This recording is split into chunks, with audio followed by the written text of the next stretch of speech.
Hello and welcome to Ferreira Cricket on First Sports Day 2, Match 2 of the SA20. Matt, how are we? We are excellent. How are you?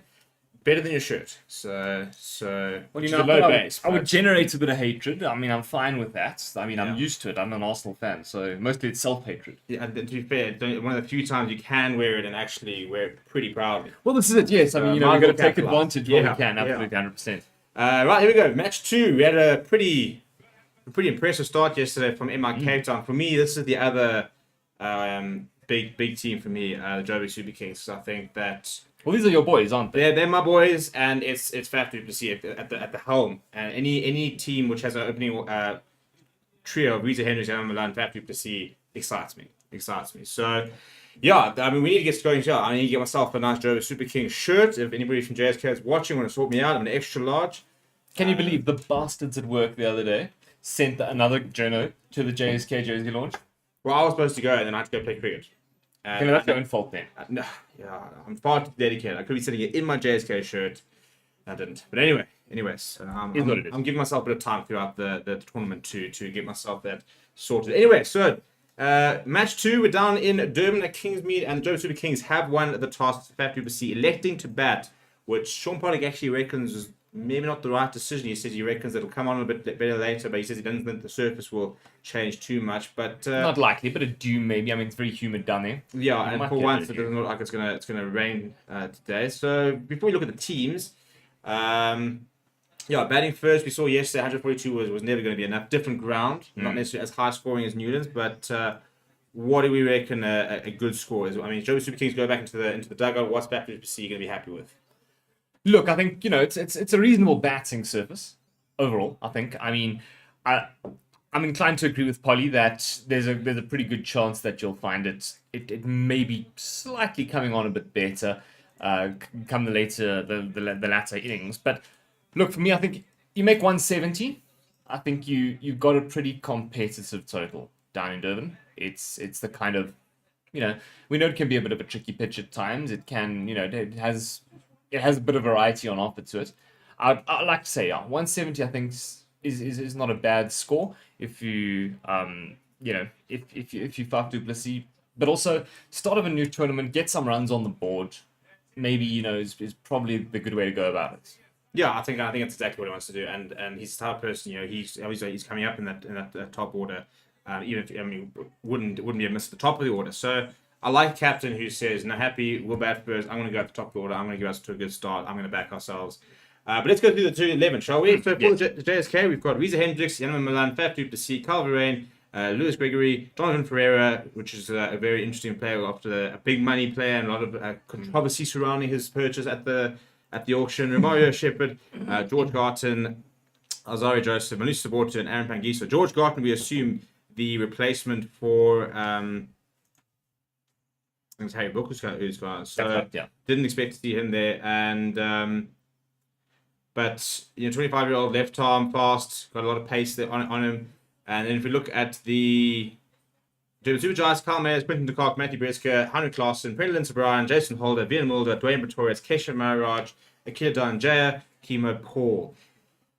It's a batting lineup, that, isn't it? Well, it's an all-rounder lineup, really, when you think that, we've literally got Carl Mayers batting, Matthew Bresker, probably the only out-and-out batsman in that entire 11, alongside Quinton de Kock, who's a wicketkeeper batsman, and Klaassen is a wicketkeeper batsman. So those three are batsmen/wicketkeepers. But apart from that, everyone else is a bowling all-rounder or a batting all-rounder, except for Maharaj. This is the bowler, but we all know he can hold bat. Yeah, no, look, make no mistake. I mean, when you look at that thing, theoretically, you'll say, okay, well, Kesh is not. Kesh is a batter. Kesh can bat. Make no mistake. He's not going to be asked to, I don't think. When you look at when I say he's not going to be asked to, I mean it insofar as he's not the guy that you would normally throw the bat at and say, Kesh, get us the runs. Because they've got plenty of power there. I mean, look at a Klaassen. Even a Jason Holder. He's an all-rounder, sure. But, he can hit a long ball. No, definitely. He definitely can. There's Dwayne Pretorius is another one that can really do it. Kyle Mayers, Quinny, as we know, Matthew Breska, Heinrich Klaassen. As a top four, there's plenty of runs in this Durban Super Giants lineup. Yeah, I'll be interested to see where Dwayne Pretorius comes in, because I think he can bat anything between 1 and 7. I'd be very interested to see if they don't maybe try and throw him out quite early and just have literally as a go and have a dip. You know, we've seen the Proteas deploy him as a bit of a pinch hitter early on as well. I suppose it depends on what the situation requires. Because remember, they're bowling first, so you know it'll be interesting to see just how they set it up. Because we know he can start explosively. He absolutely can. And I think if JSK go in here and make 185, 190, you got to say, well, bring him in. Why not? Yeah. I mean, when you're chasing a big target on the ground like that, I see no reason not to. Looking at the JSK side, some very, very good batsmen on that top order. Reza Hendrickson in terrific form, one of the form openers in the world last year. Almost very frustrating that we didn't get to see him play more in the World Cup. Yanama Milan, who has come and gone a little bit in that T20 side for the Proteas, has been fantastic in the ODI side. Faf du Plessis, I mean, we know what Faf du Plessis does. Powerplay. Donovan Ferreira is a player I want to speak about because, I mean, 24 years old, and fished a lot at the auction. A very exciting player. He can do a bit of everything, really. Was he worth the money? Well, I think we might find out. I personally, I'm very excited about it. I think he's someone who hits a very long ball, can strike at. I mean, his T20 career so far, his 26 matches he played, he strikes at over 150. Sure. So he can hit a very long ball. He's going to average a 41. He scores a lot of runs, and I think that he could be one of the players during this tournament who could put himself into Proteas selection. It becomes all. I think that this was a long-term pick for JSK. I think similar to MI Cape Town, investing in Devil Brevis, because obviously they can retain a lot of players. I think he's one of those players who they would think this guy's going to be good for years to come. Sure. Yeah, I mean, they're probably looking at second, third edition of SA20, which I have no doubt they will be. Yeah, I do worry a little bit for him. I think, that massive price that he fetched kind of makes me want to be a bit concerned in the same way that last night we were having the self-same discussion about Devil Brevis, in that you don't want to put too much pressure on a pair of young, or in this case, maybe young, inexperienced, is probably more the case with Ferreira, at this high international level. That kind of pressure on a pair of shoulders like that. He went for a monumental amount of money. Certainly one of the most expensive players in the whole tournament. 5.5 million rand. Yeah, that's huge. For a 24-year-old, I mean... That's how many Proteas caps do you? A very few, and then none. Exactly. So it's a big call, but, I mean, look, there's no doubting the kid's talent. I do worry that, maybe the auction fever took over a little bit with him, which I don't think is fair on him. I mean, sure, fine, his paycheck will be quite happy with that. But I think now that he's gone for this much money, I mean, you go over 5 million rand, you're expecting greatness. Yeah. And I hope that that's not going to be something that maybe will affect him negatively. Yeah, well, I mean, I think the biggest thing is, something like Stephen Fleming, for example, I think and Faf du Plessis is the perfect type of coach and captain to have, because Faf du Plessis will back him regardless. I think they'll be saying to him, listen, we paid a lot of money for you, but we're going to back you. You're going to fail. If you fail, you fail. We're going to keep sending you out. We're going to keep backing you. We're going to try and find the way to get the best out of you, because the best out of him can win them games, tournaments. 100%. And a couple of nice players I think to keep an eye out. Azari Joseph, George Garton, was quite quickly. Benicio Saborto's got a lot of experience, and he's very, very good, especially in pitches which are a little bit slower. What will be interesting is that you can look at Durban Super Giants going with 3 spinners in Brian Maharaj as well as Dhananjaya. If you're looking at the Joburg Super Kings, just Pangiso really so very much a pace heavy attack. Pangiso nickname is the banker. Because he's played for so long and he always finds a way to take wickets. He was actually obviously the wildcard pick. Emma Cape Town got dropped after JSK went and got Aaron Pangiso. Very big contrast in type of player, but I think he's a player who I think will be secretly very, very good in this tournament. I think. Do you know what we like? What I'm expecting and hoping to see from Pangiso is he's always got that kind of Mr. Consistent feel to him. I mean, we know that he's come to the Proteas setup and maybe he hasn't performed as well as he would have liked to in the Proteas setup. But at a provincial level in South Africa, I can tell you, if you're watching from overseas, he has always been a Mr. Consistent, which is kind of, I think, what they'll probably be hoping for. It's a Stephen Fleming buy, isn't it? In that he He wants a good, solid, dependable, safe option. Yeah. Look, I think the analyst style Prasanna, who is phenomenal, worked with Proteas, really knows his cricket, very knows. I think he had a lot to do with the I have no Mangisto doubt, pick. yeah. And he's worked with him a long time at the Lions. He was now playing his cricket at the Titans. But yeah, I think plenty of experience. Anyway, so we've got Jan Milan and Reza Hendricks who have come to the crease. Reza Hendricks, having a look at his numbers there, 171 T20 matches in his career, almost 5,000 runs, an average of 35, a strike rate of 126. It's a very good T20 career. Yeah, looking resplendent in yellow there. They look like they play for Norwich City. Yeah, there's no doubting Reza Hendricks. I mean, 33, an experienced campaigner. He knows exactly what he's doing. He knows what he's here for. And one of the form players, as you said earlier, in world cricket at the moment. I think this is also a lovely opportunity for him to sit there and go, hello, chaps. Do you remember me not playing in the World Cup? That World Cup that you lost to the Netherlands? And it would be good for him if he does. I think good for him overall. It would be great to see. So let's see what happens. The first ball officially just about to get underway for the second match between the Durban Super Giants and the Johannesburg Super Kings. Super match, dude. Super match.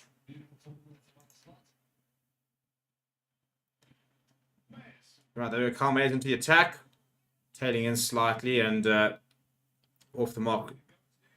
Just while sort of punched down the ground there from Jan Milan. Solid start, but Carl Mayes, I think it's going to be a very big part of this Durban Super Giants. As I said, opening the bowling now, and expect to see him in the top order from the batting perspective. Has got, can hit a ball an absolute mile. He's actually listed as a batting all-rounder. It's quite nice to have a batting all-rounder that can also open the bowling. Well, I mean, at 103 matches in his 20-over career, fine 27 wickets, the best of 4 for 4, an economy rate of just going a little bit under 8, just kind of in between 7.5 and 8.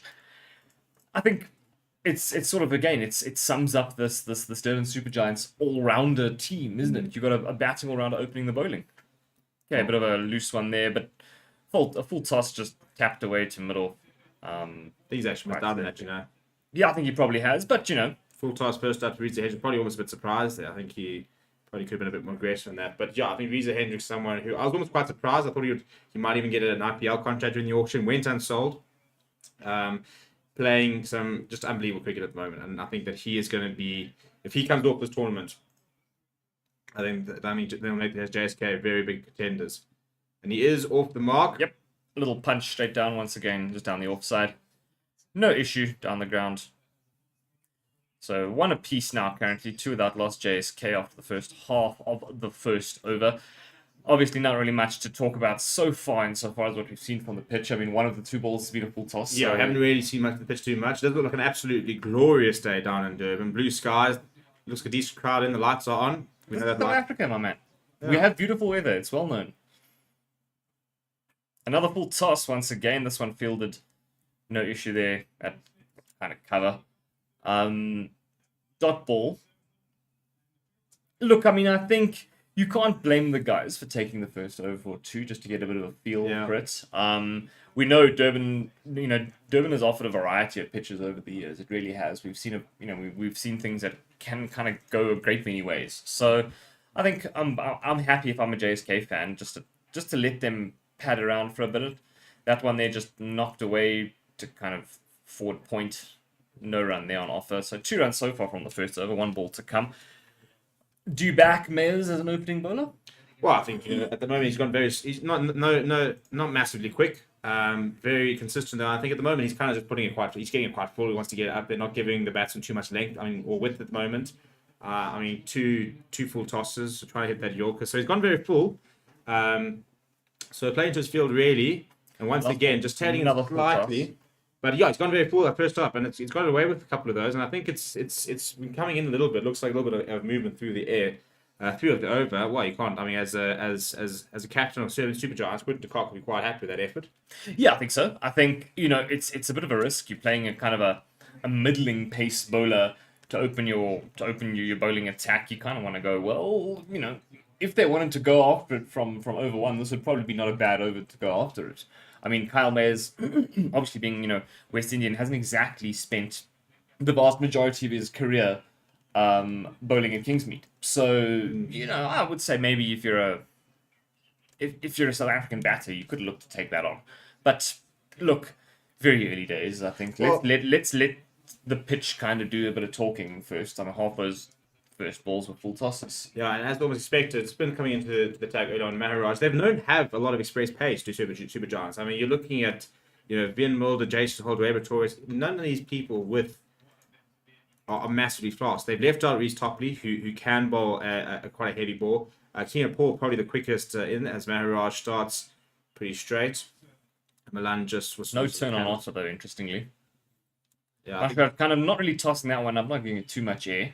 Yeah, I think this is why. That trajectory. I think this is why I see Maharaj up front, because I think he bowls it quite quickly. He's happy to dart in a little bit. And I mean, talk about knowing the conditions. Himself as well as Brendan and O'Brien. They played all their cricket here. So those two picks were very much Kingsmead picks. Two players that know the surface, know how to get the best out of the surface. Have played in Durban all their life, and they'll be very important when it comes to their home games. Another one. Was that a Corton ball? Is that a Corton ball?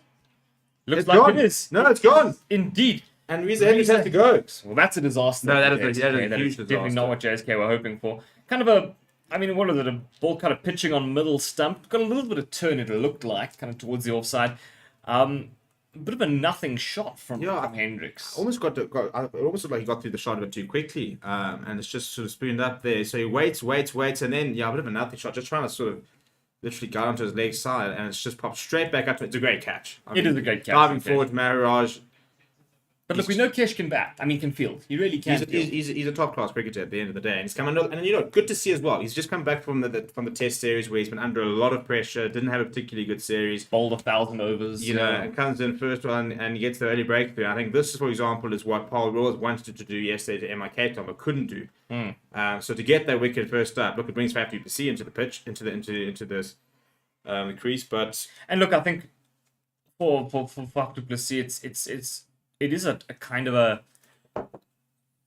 not a bad time to come in. We know that he does take a couple of overs to get himself adjusted to it, and then when he explodes, well, I mean, he more than makes up for that run rate. We know that. I mean, look at that career: 319 matches, 8,237 runs, an average of over 80. Obviously, in T20, that's absolutely insane. A strike rate of 131, despite being a man who has the reputation of being a bit of a slower batter. For me, it's the 51-50s. 51-50s in T20 cricket, and as you said, in terms of the top, I mean, he's the longer he's playing the T20, the further up the order he's gone. In fact, he's actually been opening the batting a lot lately, and I think that in terms of a player who thrives under pressure, thrives in a situation like this where he's had to come in early, you couldn't ask for anyone better. No, absolutely not. I mean, confident there, getting forward a bit and just patting it away down the onside to get off the mark. Yeah, it's an interesting dismissal because, as I said, I don't know if he got to see it in the flight, but he was so quickly through the shot and just didn't really pick it up. You can see Milan there playing quite late, and I think just being very cautious about getting too early. But tentative, especially he's just seen up down the other end his batting partner kind of catch. just fall to pieces. Understandably, Yanuman Milan, but he's another player we know that can accelerate when he needs to. Yeah, and I think also what's quite important is that Reza Hendricks and Milan are staffed and openers who enjoy pace on. So something like Quinton de Kock and Maharaj will know Reza Hendricks. They'll know Yanuman Milan very well. So I think spin up front to these two was always going to be a very big threat. But that's a bit of a drag down. And not dispatched all the way. There is cover in the deep, but just one run from it. I think Kesh will be quite happy that there was a man there because that wasn't his best delivery. No, but interesting sort of is that the field places to have that option. So it is dragged down a little bit deep, a lot of cover down there at deep mid wicket. So 6 for 1 after the second over. Maharaj with 1 for 3 in the first, perfect start. And if he doesn't bowl again in the power play, he'll consider a job done. Interesting to see who the other bowlers we might see in the power play. In terms of your death bowlers, you'll probably look at Wayne Torres towards the last stages of the innings. Put maybe Keeper Paul. Your middle overs are going to be dominated, I'm sure, by the likes of Vin Mulder, Dan Anjaya, sort of, and Prince O'Brien. So, interesting to see if we're going to see, for example, Kyle Mayer's bowl 3 up front, or whether Quinton de Kock will actually cycle through a couple of bowlers during this first 6 overs. So, would you call this thus far good captaincy from de Kock, deciding on those 2 opening bowlers? Well, I think the biggest thing is they're taking pace off, and here comes Wayne Torres, who is the king of pace off as well. So. Yanuman Milan is someone who really enjoys pace on the ball. He can hit a long ball. He's quite aggressive. He hits the ball really hard. In fact, he's sometimes almost been guilty about not having the ability to have soft hands, to be able to nudge it around. He's someone who... He belts the black. Yeah, he hits the ball hard. So to go to spin, to have Kyle Mayers not particularly quick, Go to Wayne Pretorius now. He's got a very good variation. Calls a very good slow ball. I think so far it's the right options that Quinton de Kock's gone with. And once again, gone very full there. Full straight, partially fielded by the bowler. Looks like there's going to be no run thus far. But I mean, it was a bit of a... It wasn't an attacking stroke, if you can call it that. Yeah, a bit of trying to sort of just punch down the ground. But Dwayne Pretorius, big week for him, retiring from international cricket, which I think is a massive blow to the Proteas. I think a lot of people were saying that he's never really done it, but I think in the last couple of years, I personally still think he's our best white ball all-rounder. As we see in there, right in the block goal, just kind of sucking up Steve's pointer. That's a great delivery. Coming in at a reasonable pace, 124 k's an hour, but I agree fully. I think it is a gigantic loss for South African cricket. I mean, I don't know his personal reasons behind it, apart from what he said in his press statement. But it is somebody we'll miss. I think even if anything, it's a tricky one, primarily because.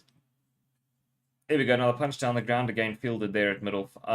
Just a single run through.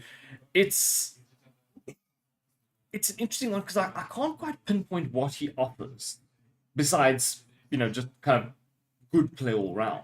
Well, I think he's a very good cricketer. For me, he came on the power play because he's very accurate, he's a very good death bowler.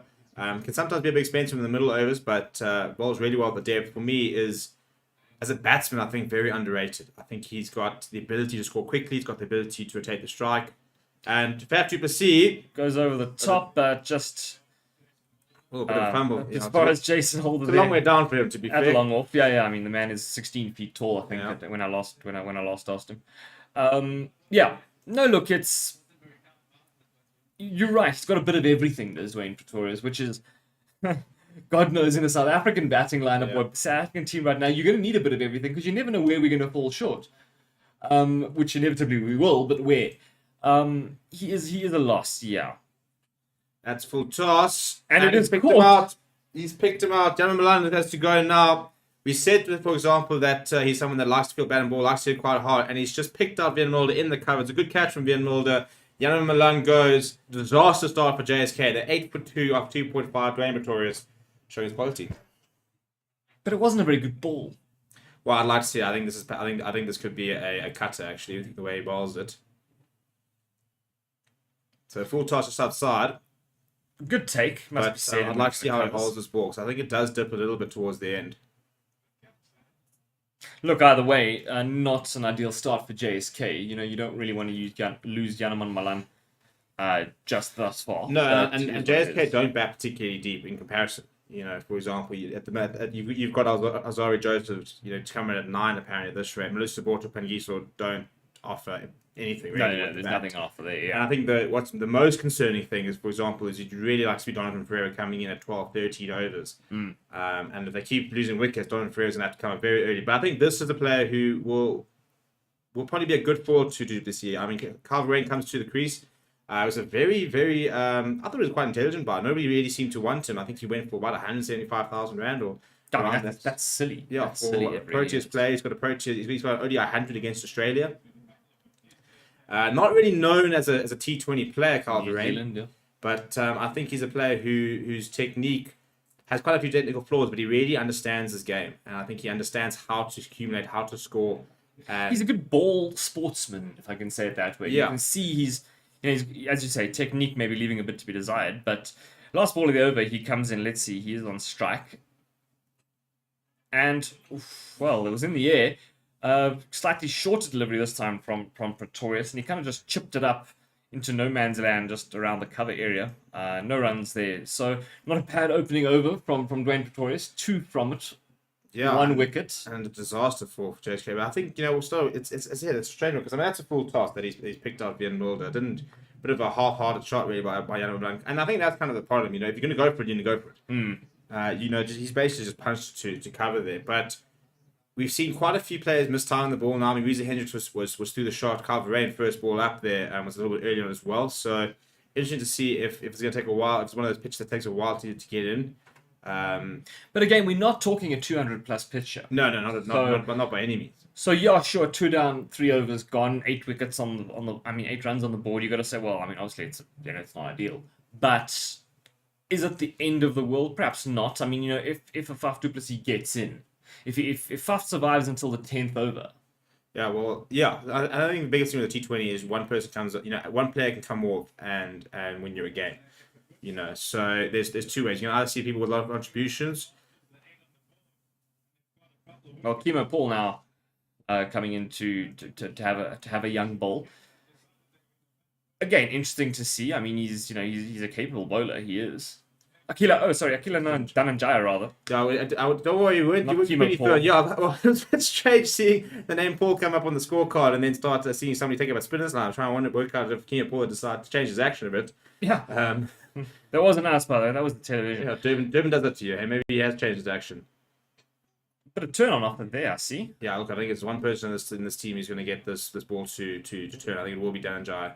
But this is where I spoke about a little bit earlier in terms of how many bowlers we might see. We're already into our fourth bowler in the fourth over. I mean, is that do you think that was something that Quinton de Kock would have thought about beforehand, or was it played to the situation? Oh, but very well played. Patrick du Plessis, go the ball, go the wide, and it's there. The first boundary thus far of the match, just kind of back foot punch that off, or a bit of a not really a punch, but a bit of a swing off the back foot and straight through the covers. Yeah, I think that's and for the first time, I think in the JSK innings, a shot of authority, just waits for it, gets into a good position, watches it carefully, and then punches it straight through the covers. It's a good shot for Faf du Plessis, and I think also the nice thing is the moment when you're under pressure, you're sitting at 12. I mean, I think we're 8 for 2. 8 for 2 at the time.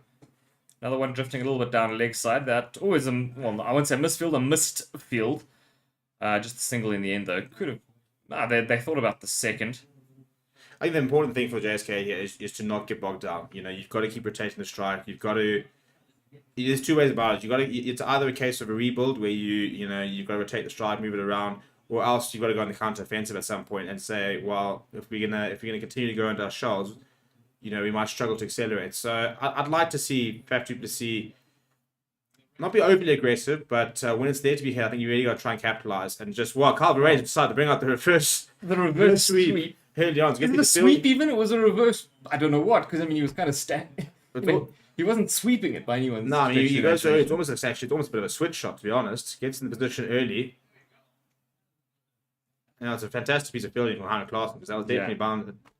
And there's no doubting he wasn't expecting. No, he wasn't expecting that. Yeah, Another one just waited for it to punch down the outside, taking the single. Well, there we go. 14 for 2, which means it is a change in commentary. Matt, I'm going to leave you actually. Are you? I'm going to leave you. No worries. That's all right. So 14 for 2, JSK. When I come back, I'm going to actually go to mourn a little bit before I start. Shame. So when I come back, I expect to see far more runs and you'll see a happier Steve. All right. Fair enough. So to everybody else that's watching, please do subscribe. By the way, hope you get a couple of new people in here. And we'll have a change of commentary. And when we return, we'll have Reese behind the mic.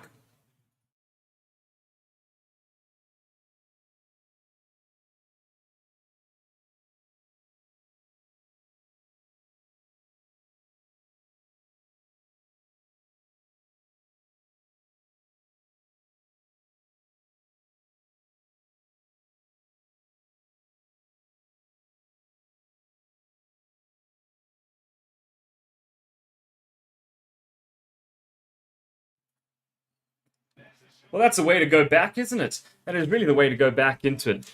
A healthy knock over the top on the offside from Kyle Ferreira off the first ball of the fifth over from Dwayne Pretorius there, going to the boundary.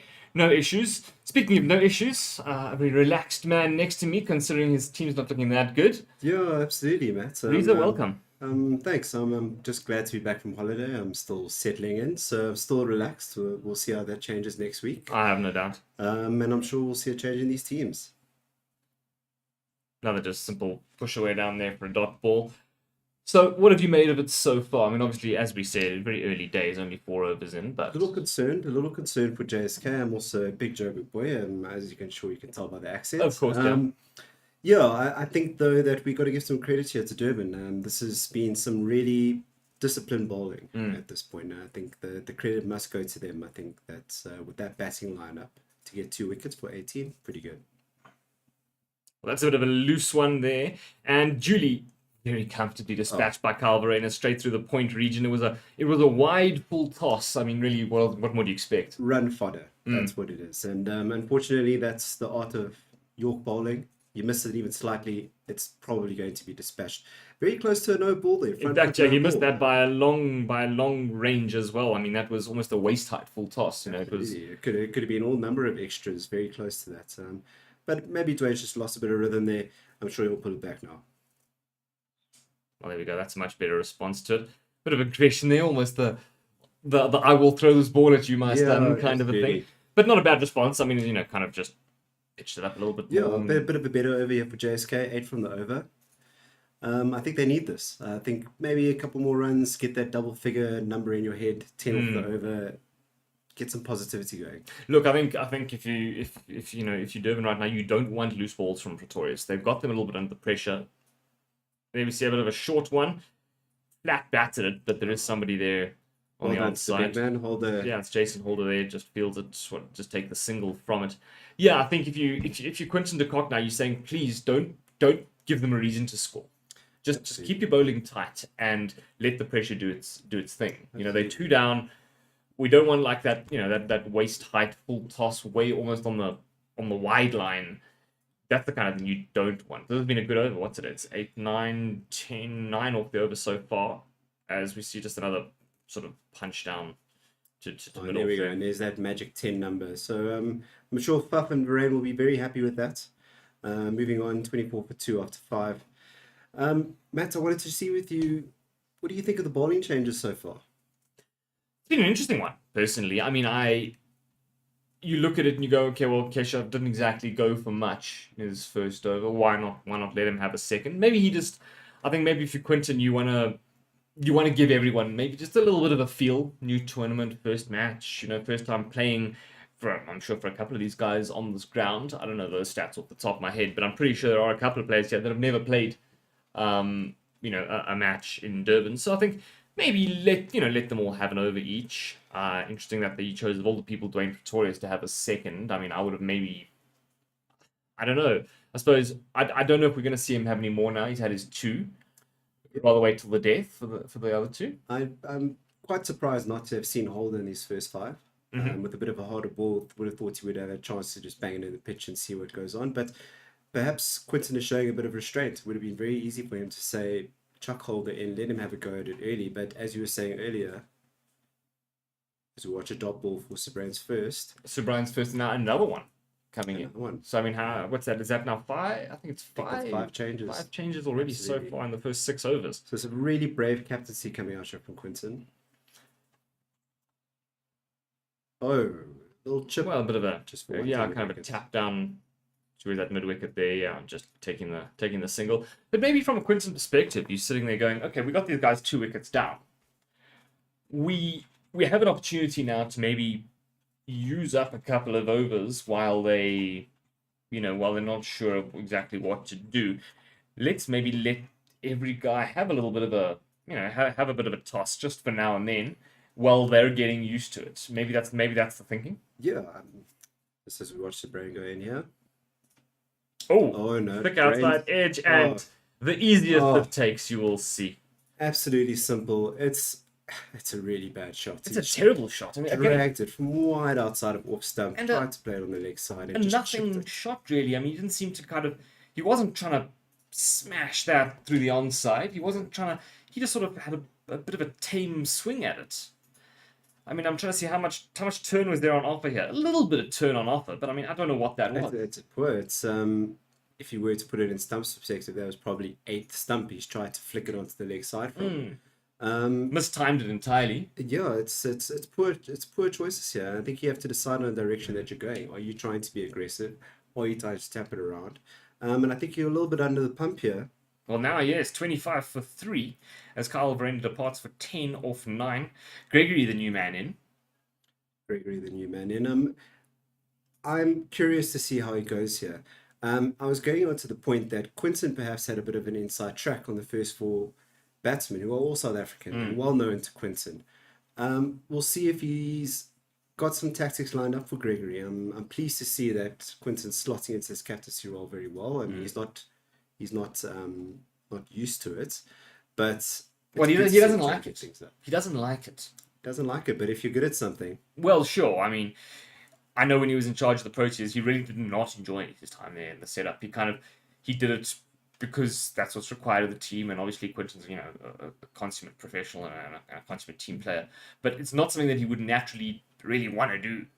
do you think it was a pressure of the highest level, or Yes, yes, I think so. I think it was a phase where they weren't sure who to put in, and well, Quinton, he's been around for a very long time now. Despite I think he comes across still as being a young player, but he's not that young of a man anymore. He's got the years of experience. He's done it, and there's no doubting his talent. So you kind of want to say, well, that's why they did what they did. But I don't think it's something that he naturally is inclined towards. He wants to focus on his batting, which obviously, as we know, is phenomenal. absolutely? And just want to see Sabrine come in here. Let's see how he approaches Gregory in his first ball.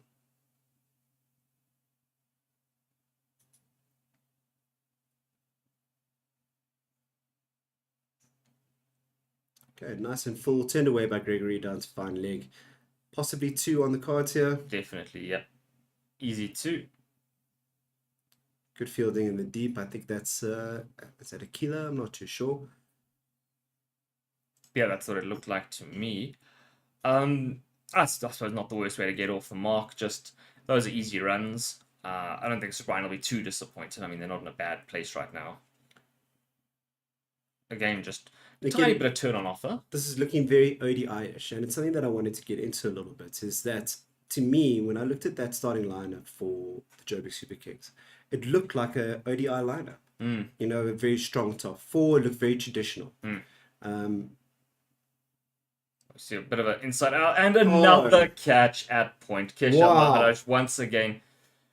I don't know what Gregory was doing there. It was just it looked like to me maybe he was trying to drag it onto the onside and he just kind of miscued it. It looked like a waft. It's an absolute waft outside of off stump.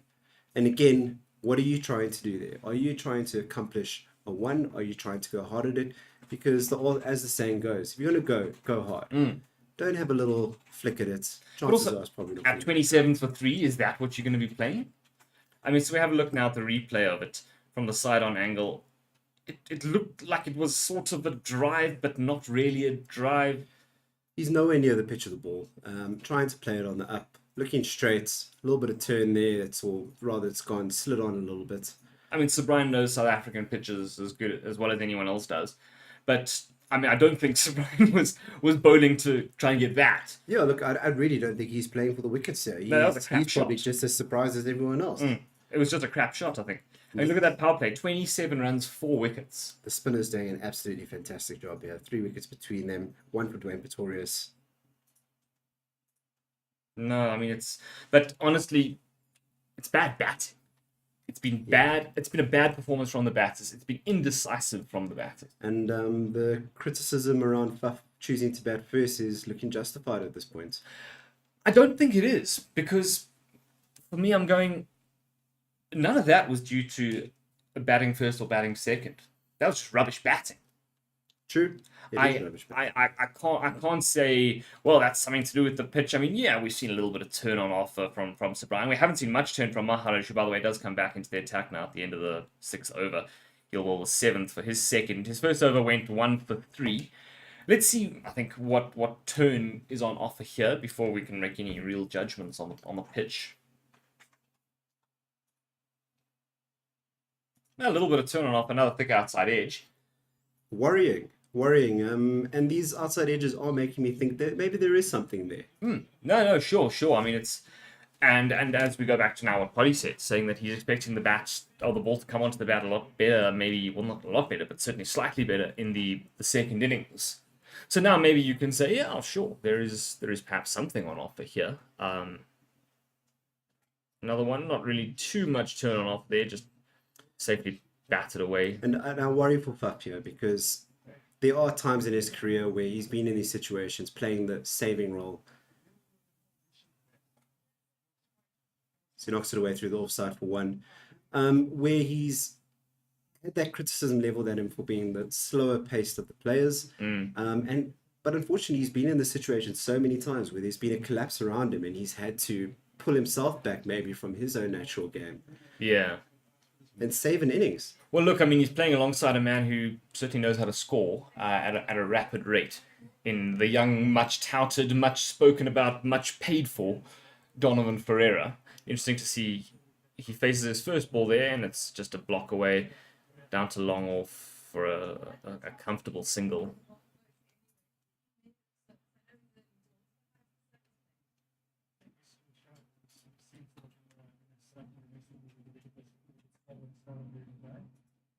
So listen to Morne Morkel. Saying that he has noticed to be a little bit slow. That was a nice back foot punch. It'll go down well fielded in the end on the boundary in the deep. Two runs taken. Yeah, nicely placed. Well picked up. I always get a little nervous when you see a fielder go down with one hand. You're that close to the boundary. I am a big proponent of the very casual barrier method. I see. You know, rather get the knee in the way than embarrass yourself on live TV in front of millions of people watching all around the world. Another just pad away there. I mean, it looks like they're kind of... It's very pedestrian. It looks like an ODI kind of a... As you say, very much so, rightly so. It does. It looks very much like an ODI kind of a run rate, an ODI kind of play. But, you know, I mean, shame. Let Ferreira get his way in, I guess. Sure. You know, well, he's faced one delivery so far. Let him prove us wrong. But, Matt, what do you... Back to the lineup for Joburg. Back to that traditional setup. 4 strong batsmen, maybe 5 and 6. A little bit more of an all-rounder, maybe even down to 5. Is that the way to go? Does it show a bit of a lack of ingenuity on the behalf of Joburg that they are relying so heavily on their top order? Look, to me, it's a classic first game of the tournament. Let's play it safe, and I have an issue with that. In that, I don't think that that's what T20 is about anymore. I don't think you can't. I mean, we know you can't compare it to Test cricket, but more and more you can't even compare it to ODI cricket. Yeah. I think it's not the kind of game you need to play anymore. You need to be able to bat down to 9 these days. You need, at the very least, you need somebody who can, you know, just hit a long ball every now and then, kind of a thing. You know, if you've got a Jason Holder is a great example. You know, if you're playing somebody like him down the order, he's an all rounder, and that's what you want. You want all rounders to be playing. I think Stephen Fleming went with a first game of the tournament. Let's play it safe and see how it goes. And I think at 33 for 4 in the 8th over, well, now you're in big trouble. Absolutely huge trouble. Sabrain comes in once more for a second. He's bowling a great line. It's really quite wide of off stump there, but it's nice and full. It's very tempting to have it wafted it, as a couple of the batsmen have done to him already. Yeah, he's giving it a bit of air. Absolutely. Nice little bit of turn. But I mean, he's a wise player. He's a wise player, Sabrain. And I think, you know, he's certainly no inexperienced brand new campaigner here. He's certainly not fresh out of school. He knows kind of how to play on these wickets. And I mean, you look at the current projected run rate, and as things stand, I mean, the projected run rate at the current rate obviously is less than 100. They need to go along at 12 and over if they want to make 170, 180. While we're on that topic, talking about scores, projected scores, target scores, what do we think is, at this stage, as we sit here, 35 for 4 after 7, what should Joburg realistically be looking at? Look, I think they'll be sitting there hoping now for 140. I think, as things stand, you know, that'll be good for them, and that they're going to need Donovan Ferreira to show some of his worth, and they're going to need Faf. Certainly, I think it's a nice combination to have the leader and the young talent. It's an absolute beauty. Beautiful delivery there, missing the outside edge. A little bit of turn from Sabrain, kind of pitched a little bit more towards the offside. It did have a little bit on offer, certainly less than Donovan Ferreira was expecting. Just narrowly passing the outside edge. I think it's not a bad combination of batters to have right now. You've got the big pressure on Ferreira, and what a better player to have than Faf du Plessis there alongside him. Oh, a big swing. Wow. Was that a miss? I didn't see entirely, but it'll run away for 4. It looked like it might be a bye, actually. I'm not sure. Was it? I think that's off the bat, or perhaps off the arm, possibly. He had an almighty heave at it, though. Yeah, it was a huge swing looking to go over the top, and it was a thick outside edge. Once again, another thick outside edge. So to go back to the previous wickets, as I said, I'd rather him show intent, and if you're going to go hard. Well, that's exactly what he did there. Yeah, I mean, there was a slip in place who kind of only saw it when it had passed him by a few meters. Absolutely. But let's see what happens now. Last ball of the over.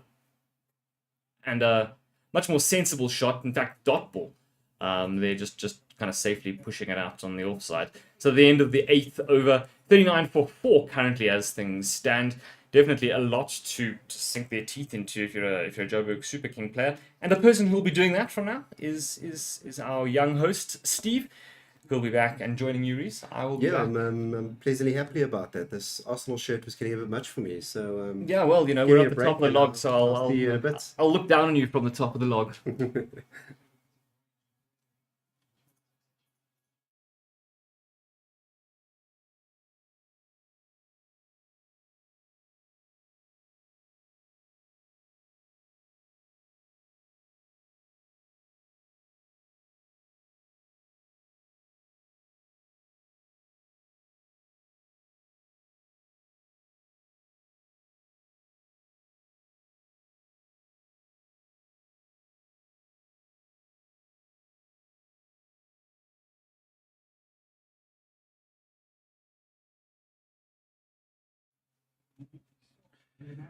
Oh, welcome back, Steve. Good to have you here.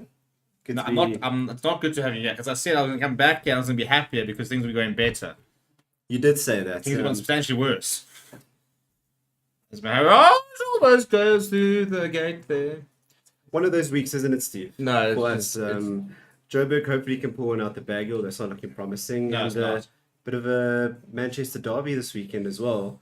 So this could You know go what? horribly wrong for us. As this a week. United fan, we're through to the League Cup semi-finals. There are certain things to be happy for, but this pitch is making me very nervous there. You saw that last one sort of keeping quite low as that one is a bit more sort of orthodox. And Donovan Ferreira, though, showed a bit of early intent with that earlier shot. You now have to play a responsible knock as Donovan Ferreira. You are probably the last out-and-out batsman, really, but it's not his natural game. How do you counteract that, play the situation versus I'm good at something and that's what I need to be doing? Yeah, I think you need and Faf is there. He would have said all of this to him that he's happy to hold down an end, and he's probably given license to Ferreira, but he's also given him a target in his mind to say, we probably need to get to 10 overs. We probably need to be at least 50, 55. If we can push it to 60, fantastic. Run a ball by 10. Then we can start looking at going. And he'll be giving them these mini targets all along the way to keep him focused. As a senior statesman, he should be.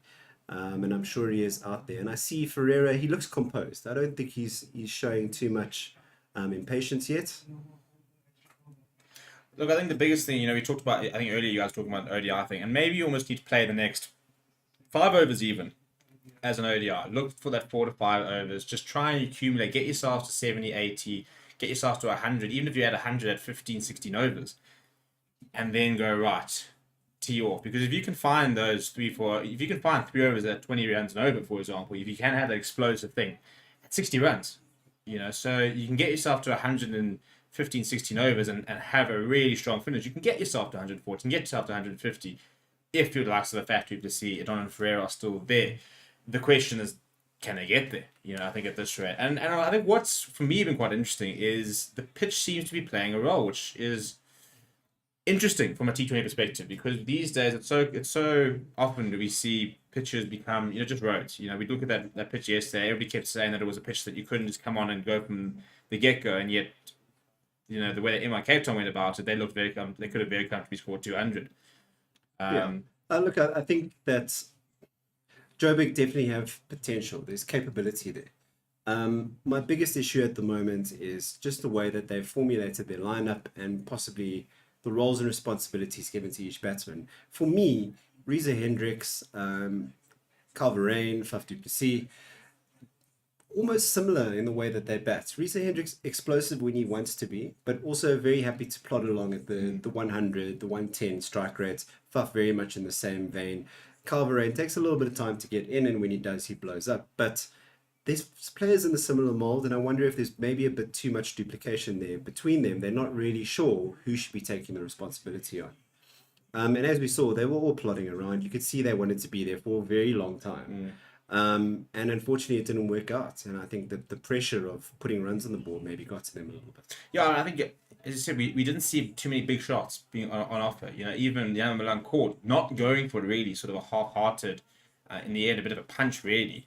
And yeah, maybe there's a lot to be talked about. I mean, spoken about. You look at, for example, England as the most successful current white ball team, and you know their openers have got license. They're told you go out there and you need to hit boundaries. You go out there to get us to a good start. You know, we want to be sitting at 60, 70 after the power play, so that middle orders we can knock it around and accumulate. Because you now have a bad power play, and you lose a lot of wickets, for example, you now stuck in that sort of situation where you need to accelerate, you want to accelerate because you've got to try and get yourself into a good position to finish strong, and yet you lose 2 more wickets, and the Super King side suddenly becomes very vulnerable. And you know, looking at these shots here, you know, none of them, not a single player caught going for it really. Yeah, absolutely. All very half-hearted. Even that one there by, I think that was Riza. No, Jan Milan, I think we else. Milan. A push, really. Oh, the one by Calvarain, the little flick onto the leg side from well outside of off is probably the poorest shot of the day. And then Gregory as well. You know, probably the most intent out of that in terms of was actually a full shot, but just getting completely wrong. And we talk about the spinning strength of Durban Super Giants. I'll tell you what, it's definitely paying dividends at the moment. I think this team, I'm interested to see how they go. I think their issue comes with the fact that they have to play at the high felt quite a lot, and if they go to semi-finals, finals, they do have to play at the high felt. But I think in Kingsmead, I think they could very well make this Fortress Kingsmead. But Fab Du Plessis says enough is enough. Big boundary out there. Trying to find that gap in down the last far corner. He didn't get enough of it, but a bit of intent from bit of intent, and weirdly enough, I was looking right down there in that cow corner. I thought a lot of space, but also potential to drop it a little short and get caught out there. But I think it was a safe risk. Yeah, I think, as I said, a lot of space out there. I mean, Middle have to come in quite a long way around to get to it. But interesting to see how he's. I mean, at the moment, Sir Brian looks like he's bowling a day 5 pitch the way they've really struggled. So I quite like to see a couple of counter punch hits here. You know, try and see if you can unsettle him. Because if you're going to get bogged down too much, I think you can back yourself into a bit of a hole. Yeah, and I think they're probably going to persist with this the spin. I think that if Du Plessis and Ferreira can get through this barrage of spin at the moment between Subrain and... Oh, there it is. Carved outside. Bit of a fine edge almost on it, but a full toss from Sir Brian, and Donovan Ferreira just helps himself. It beats backward point, almost gully really. Sails away to the boundary. And this, I think the biggest thing is that you've got to be willing to dispatch the bad balls, because I think that they have bowled very well. But even in the first couple of overs, we saw must have been 4 or 5 full tosses in the first 2 overs, which is very uncharacteristic, and yet not a single one of them did they ever go and try and actually really chip in. Now he's going down the creek. Oh my goodness me! Absolutely huge. That's landed in Joburg. No way has he taken it. Has he taken it? It looks like he has. It's high five all around. Well, get that man $1 million. Now he's literally he's going to go to the... If he's taken this, let's go see Donovan Ferreira. It's going 104 meters. That's by far... Oh my word! Look at that grab! Left-handed in the second tier of the stands. Look at that grab! Sorry. And a very casual right-handed throw back in. That is unbelievable. I mean, Donovan Ferreira, no offense, but that was like... I think you were the low light in that highlight. Goodness me, sir. I mean, and I think got a Coke, probably a brandy, I reckon, there. Because that hand must be stinging, hey? He surely got a few tequilas under his belt after that. Look at that, a very late pickup as well. Out of his feet. Oh my! A left. Oh, you can't do that. Oh man. Well, more to the point, Donovan Ferreira is starting to turn up a little bit. He seems to be carving the ball up quite nicely. But I mean, all I'm saying is that Aaron, now he's on the phone. That's the wife saying, "Listen, I see you. You come home right now, right now." She's sending the security. I reckon ADTs are about to escort him out of the stadium.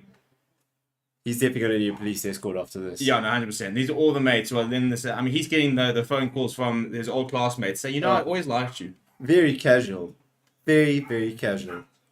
I don't even think the cameramen are bothered with the game that's currently I think everyone's on. at the moment like 12 replays. Just plucks it out of the sky. Just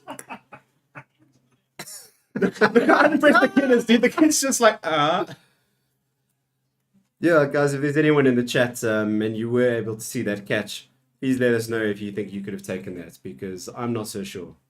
I would have taken that, but Oh, he's yeah, gone hard again. and it's going to run away. It'll run away. Donovan Ferreira is a good over actually. And Well, good last over and a good start to this over. as an analyst and a commentator, when you say certain things and it comes to fruition in front of your eyes, it feels pretty good. Yeah. And I feel pretty good saying that if you're gonna go hard, and Yeah. it's just working out. It's a top edge. It's a horrible looking cricket shot, Yeah. but they've come away with the result. And that's twice now. He's gotten 8 runs from top edges, and as I said, runs are runs. Still a newish ball. Let's run away. We see Kesh coming for a second here. Rather wideish. Out to the deep for 1. Yeah. 63 for 4 after 10.2. I think they would be very happy with this. Yeah, I think the main thing Don Ferreira is seeing 23 on 13. I think this kind of answers the question in terms of, you're under pressure, but you're good at a certain role, and you don't want to change your natural game too much because of the situation. Because sometimes, a bit of a cameo, even if it doesn't and that's gone through as beating the one fielder, doesn't get to the boundary from Faf du Plessis. Looks like the inner circle, someone got a bit of a hand on there, took the pace off. But I think more importantly, this takes, have another look at this one-handed catch. This takes the pressure off Faf du Plessis. If Donovan Ferreira can go put in the cameo, even if it's yeah, well done, Yaku, with the Jeep shirt. It's not a bad shout, actually. I reckon you've got a 50% chance they've been right. Once again, gone very hard, and it's going to go past backward point. It's going to go all the way. It seems to be running. It's running. Yeah, it's westward. There it is. And he is coming away with the result here. And also, Watchalong. Watchalong. He Once. has. Obviously, that 6 was probably the biggest 6 we've seen in the tournament so far. 104 meters. I'm certain it is. Yeah. I think the closest was probably Brevis yesterday with about, I think it was 94 or somewhere around that region. That was massive. And you saw the smile on his face afterwards. He knew it was huge. No, it was tremendous. And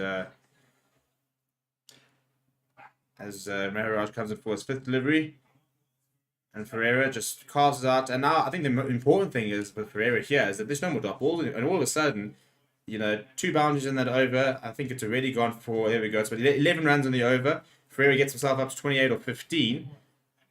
I think Keshav's probably a little worried that his figures have got absolutely demolished here. Now down the pitch there for Faf du Plessis, they'll get through for a single. So 12 off the over, an over that the JSK desperately needed. 74 was looking a little bit better than what has probably been more like sort of around the 60 mark. Kesh, 23 runs for 1 wicket in his 4 overs. Bowled out already, eh? What do you make of that? Yeah, I don't mind it. I don't mind it. Look, they couldn't have predicted that last over. And I think it's a very decent return. I think it was worth the pressure. And look, I think Faf's doing a great job out there. Holding it together. He's allowed Ferreira to do his thing. Not too much risk. The current projected score of 127, that's not going to be enough for sure. And they'll be aiming for probably about 30, hopefully 40 more than that. Yeah, so 8 runs and over gets to 142, 10 runs and over to 160. I think 160 is the magic number. It's very far away though.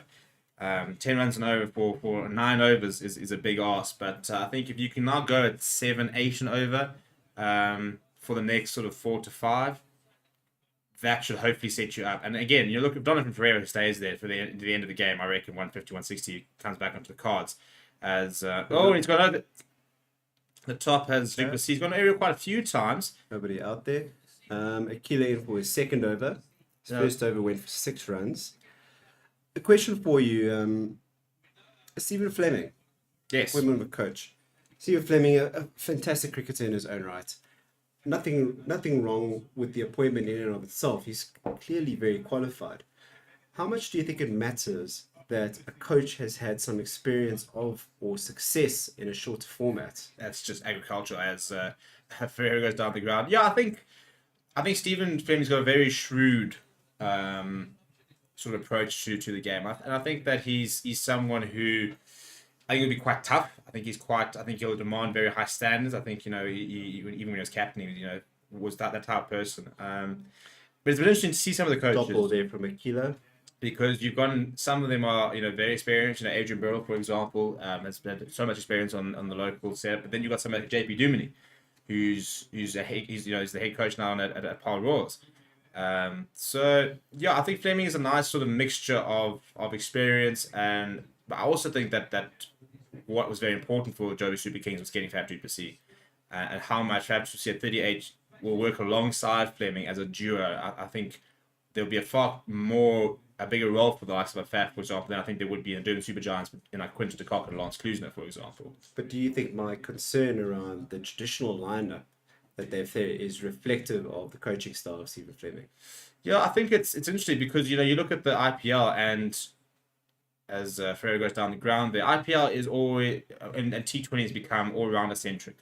Something like a Dwayne Pretorius, those Jofra, I mean, not the Jofra, but something like, you look at all the West Indian players, it's become so important, from a power hitting perspective. I think, maybe it'll be interesting to see how they adapt. And that's a very nice shot. Du Plessis just getting around his back foot there, opening up the pace of his bat, getting it out towards deep cover. Been a while since he's actually managed to find the boundaries for Du Plessis, gets himself back over 100 strike rate. Well, I'll leave it up to you and Matt to have a discussion about that and continue it on. If our subscribers and our viewers could perhaps weigh in on that, how important is the role of the traditional coach in a T20 format? Thank you very much.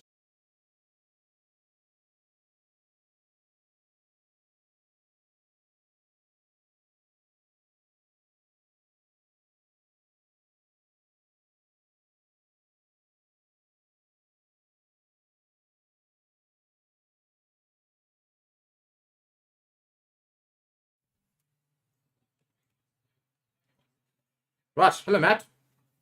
Good day, Steve. Things are looking a little bit up for you, aren't they? The mood is definitely improved. There's no doubt about that. The investment we put in Don Ferreira seems to be starting to pay some dividends. Faf Du Plessis settling quite nicely, but a long way to go. With the 12 mark, you usually tend to try and double your score at 12 overs, which would get them to 100 and 160, yeah, 56 is what that'll be double. It's not. I'll take it if they could do it. Well, let's see. Kimo Paul now into the attack. That one just pushed away through backward point. That will run away for four. Actually, by Donovan Ferreira's standards so far, not a bad cricketing shot. I mean, he's played some power hitting slogging. I mean, sorry, that was Donovan Ferreira. Quite a nice shot overall. Yeah, I think that's more deft. We can see that he's got the power. There's no doubt about that. We saw 104 meters 6 was just raw power, and there. A bit more deft. It was dug into the surface, just wait for it a little bit, and then just played it very late to get in between that gap. But going very nicely at the moment is Donovan Ferreira, and I think, as I said, if he stays there for another 4 to 5 overs, I think that. Goodness me, he nearly didn't stay there for another ball after that. No, marching down the pitch, having a kind of across the line swing at it, clean miss, bit over the stumps. Yeah, a bit more agricultural a bit more similar to what we've seen from him. I think at the end of the day.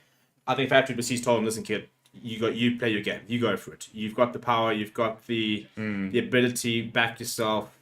This game is set up for a special innings. I'm going to need you to play it. I mean, he's currently striking 188, even after that almost went a bit pair. Ooh, another bit of a. I don't want to say a bit of a feel more than it was a swing. Yeah, I tried to play a bit of a cut there. Almost cramped him up a little bit. Ball beating the outside edge there from Paul. The nice recovery after that first boundary. Yeah, it was a bit of a strange one from him, but I mean, look, he's not going to worry about him this shot. He's in the swing of things right now, and I think, as you say, very much. I think Faf Du Plessis said to him, "Right, you go for it, my son." Yep, here we go. 4 to do over. Well, he certainly tried to go for it. A bit of fresh air. We could feel the breeze from that one all the way in Joburg, but his intentions are clear, are they not? No, at the end of the day, it's one way or the highway, and that way is to hit the ball hard and to try and fight some boundaries. And I think it's the right way, to be honest. I think, now, a couple of dot balls not great, but at the end of the day, he gets hold of any of these, and that ball's disappearing. And he's earned the right to have a go. I think at the moment it's a case of no point dying wondering. No, sure. Well, that's a wide delivery there from Kimo Paul. Clearly. But concerned about the aggression, thought maybe he was going to try go for the wider dot ball. Rather wider Yorker. We'll get there in the end. He did definitely want a wide dot ball, to be fair. Yes, not getting away with it. Yeah, very wide there. And I think Ferreira very much looking to step into the line of the ball. And I mean, we saw him go straight so well. And what's been interesting is Paul's length. He's pulled it back. He's gone quite short. He doesn't want to bowl in the slot because he's seen how strong Ferreira is there. Let's see another one. Oh, But go Ferreira the decided to wide. go with it. If that Let's goes see, all the let's see. way. It What is is indeed that? all the way. I mean, he's fished that from about fourth of his stump. It's like a half scoop, half sort of scoop. I mean, it's difficult to describe that kind of shot, but that is just pure ball striking, and that's talent. You can't teach that kind of shot. You can't. That's just delicious. That is.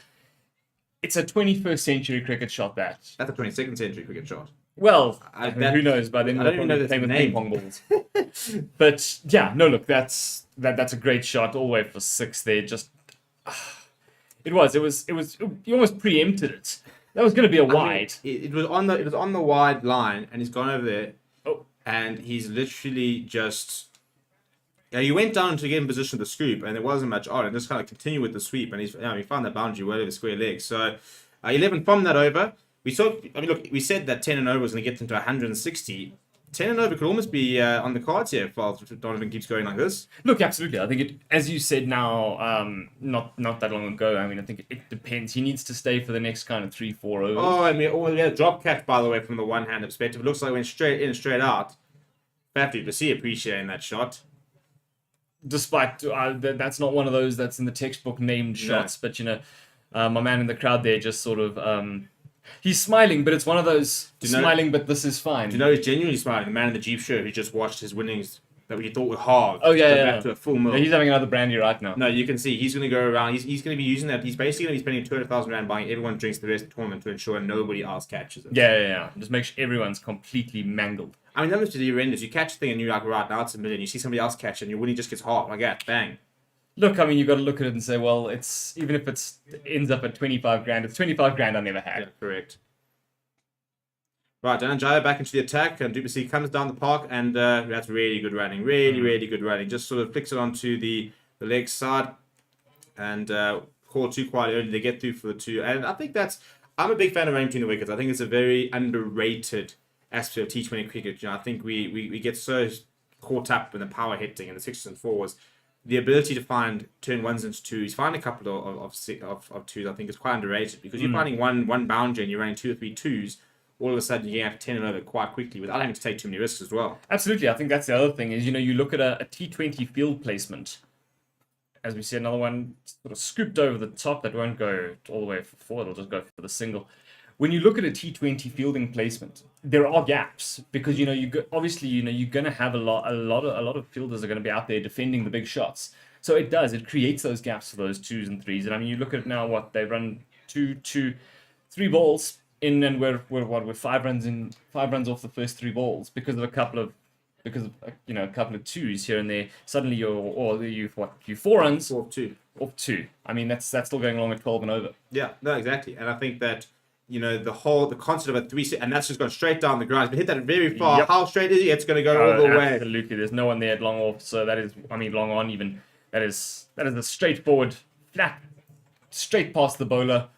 And it's that really. It's just raw power. Yeah. It's quite full. He goes down the wicket to get the pitch of the ball, takes the spin out of it, hammers it down the crease. And it's a good start. This is 8 of the first 3. Fatu Plessis not getting on the action. We talked about the fact that 10 and over. Now slightly towards the left. It hasn't got all of that. Yeah, that should just be a single. But again, not the end of the world, Get your boundary, get off strike. It's 5 runs off. Well, the it's 9 off the over at the end of the day, and I think it's you'd want if you, at the beginning of the over they said you won 9, you'll say well take 9. So Donald Ferreira can just see the rest of this over out. I said that 10 and over 160. These 2 staying there, they're starting to click into gear. He gives himself space though. Does Donovan Ferreira? He's blasted that to the fielder. Yep, doesn't find the gap. Who's covered the space there on the offside.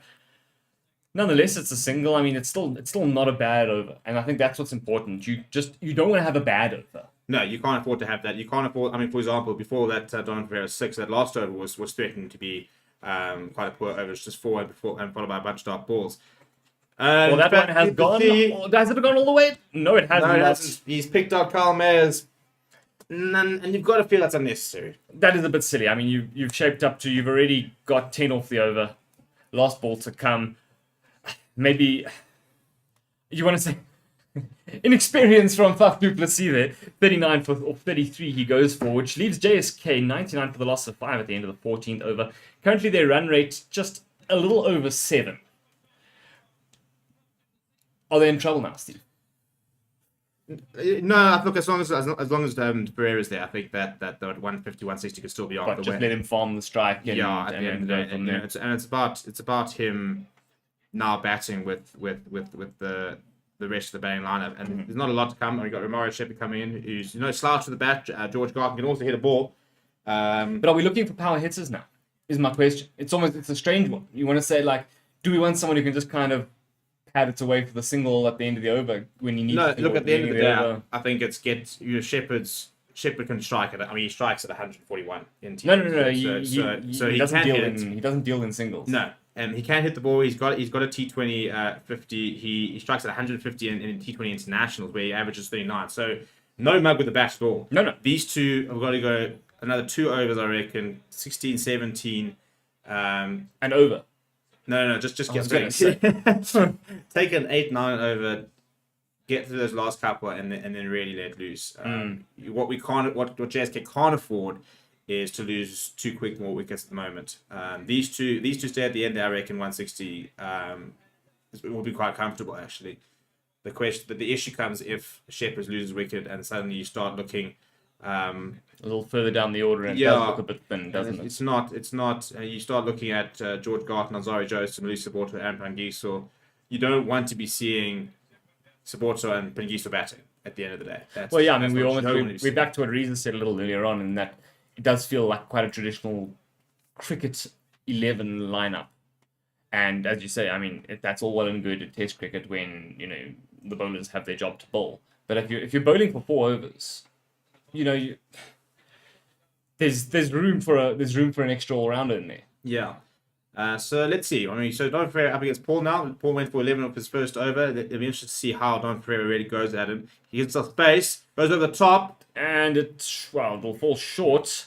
It kind of went down towards where there would be a very fine third man, but that's a scoring area for him. Actually, it's interesting that ironically, he has scored a lot down in that sort of region, but I think the intent's still there. He gave himself a bit of space. He's going to back himself. He now, I think, understands he's the senior batsman. He's got to get accumulate as much as he can, as fast as he can. Yeah, sure. I mean, although we say that, I mean, there's still over 5 overs remaining. Yeah, I think it's an interesting one because once again, does he go into a shell, which is not really his natural game, or does he sit there thinking, if I can score 20, 30 more runs quickly, whatever the other guys add on as a bonus, as opposed to scoring those 30, 40 runs, far slower and eating up deliveries. I think that he'll just go stick to his natural game. Looks that will go brilliantly. It was pretty well bowled actually. He's done very well together. I mean, he fires in the York, he steps across, he misses that, he's gone. But he manages to get some bowling, finds the boundary down by a fine leg, and now almost on the brink of a 50 here. I'll tell you, that was close. As you said. I think in the end it's actually pretty well played. Actually, he gets his bat down quite quickly, and yeah, that's exactly where he actually intended on playing it. Had to adjust, and look, when you're playing well, you can pull off those sort of shots. Well, another, as you said, the farmer's shot. There's nothing better than see that agricultural slog. We were actually at the One Day Cup final 2 weeks ago, and Evan Jones, they fired in a short ball, and he basically played with a vertical bat like that, and he just slapped it straight down for a 4. Like he was cutting some firewood. It would have gone straight through, a 10-meter tree. Like so that's how I play cricket. And if it works, it works. And this is the whole idea of power hitting. Is that technique in T20 has gone out the window. If you've got that ball hand-eye coordination and you've got the power, there's a lot of runs out there to be scored. Right, check with his first. Quite a sedate shot. That's quite boring, really. As we've seen today, just kind of pushed it down towards backward point, and there we are. A single off it, but I mean, it's still not a bad over. So far 8 off it, 2 balls to come still. It's only a second over, so clearly he's obviously being eyed up maybe as one of the death bowlers. Is Chemo Paul? Yeah, and interesting. No Jason Holden. It'd be interesting to see if he might not even bowl actually, and it'd be interesting to see if he is playing him as a. How do you not bowl Jason Holder? Listen, at the end of the day, I think, and that could be wide, Which is wide? Yes, that is in fact called wide. Yeah, I think based on where he was standing, I think it was quite near the wide line. But I think if you look at where his stance was, just standing, he is standing just outside or on leg stump rather, so obviously those moving wild lines are making umpiring quite difficult. But I think it's a really nice innovation, the fact that they now judge the wides based on where their stance is, as opposed to it gives the bowlers a little bit more to work with. Well, that's I'm not sure. Does he have it all? Well, it'll fall safe. It won't go for 4. He kind of just blasts it out to what was sort of the deep cover region. Takes what? Did he take the 2 or did he take the single? Either way, it took to the 2. It brings up his 50. And we spoke about R5.5 million rand. The pressure does he worth it? I mean, it's early days, but you invest in good players and you get the reward. And then once again, a bit like yesterday, we're seeing the players that have been hyped, the players who want to come off.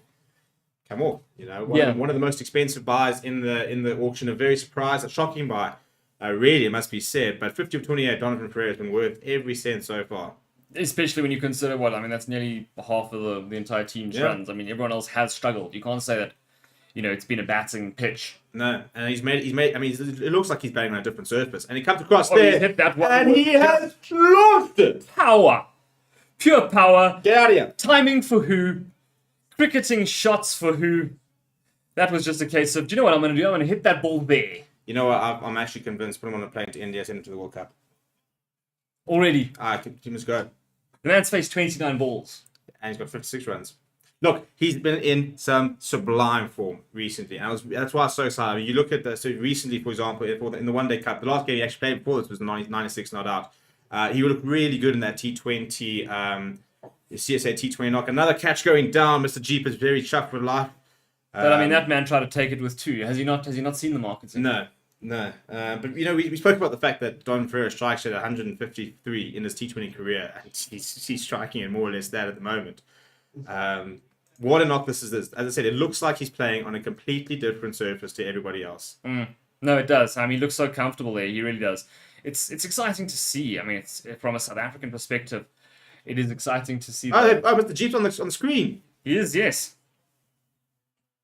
And now Shepherd says anything you can do, I can do. Take better. It's down, but it's over the boundary. That's the main thing. Start of the 16th over, and Shepherd my man in the crowd claiming you lost it in the sunlight. There. Don't know if I believe that for a second. But a great way to start the over, as you say. Just belted it.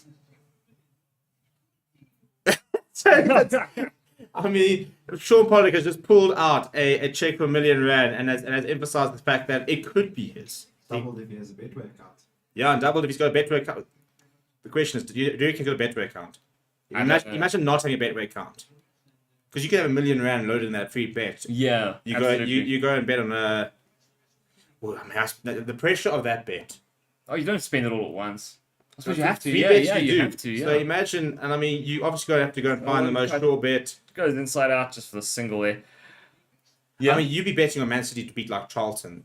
Oh yeah, and absolutely. You would sweat 90 minutes flat out. Every time I try sports betting, I go with those things, and guaranteed it's the day Charlton play out of their skins. Yeah. But Shepherd getting onto the action there, and all of a sudden, we're into the last 5 overs. Joburg Super Kings suddenly looking much better. Got the run rate up to 8.04. And Donovan Ferreira brings out the switch. And it's gone miles. Donovan, I told you, take him to the World Cup. Don't come with the type. I'm sold on Donovan Ferreira here. Goodness me, what a knock this has been. Moves him up onto 62 off 30, striking over 200 now. Well, my maths isn't that good, so it must be around a little over 200. 73 meters with the switch slog thing. Switch slogs we basically. Yeah. But this has been a knock for and he gives himself room again. This time not getting hold of it. Just not getting hold of it. Good delivery, must be said. Yeah. Must be said. Pitched it right up there in the block hole, so couldn't really do too much with it. But, a great over. And I think if you're a Joburg fan, which you are right now, you must be breathing a bit of a sigh of relief. Well, we spoke earlier about trying to get to that 110 mark at the 15th over. You're now about to get to the 16th over, and you're going to be sitting on 130 odd. This is the perfect platform. 131 for 5, 4 to go.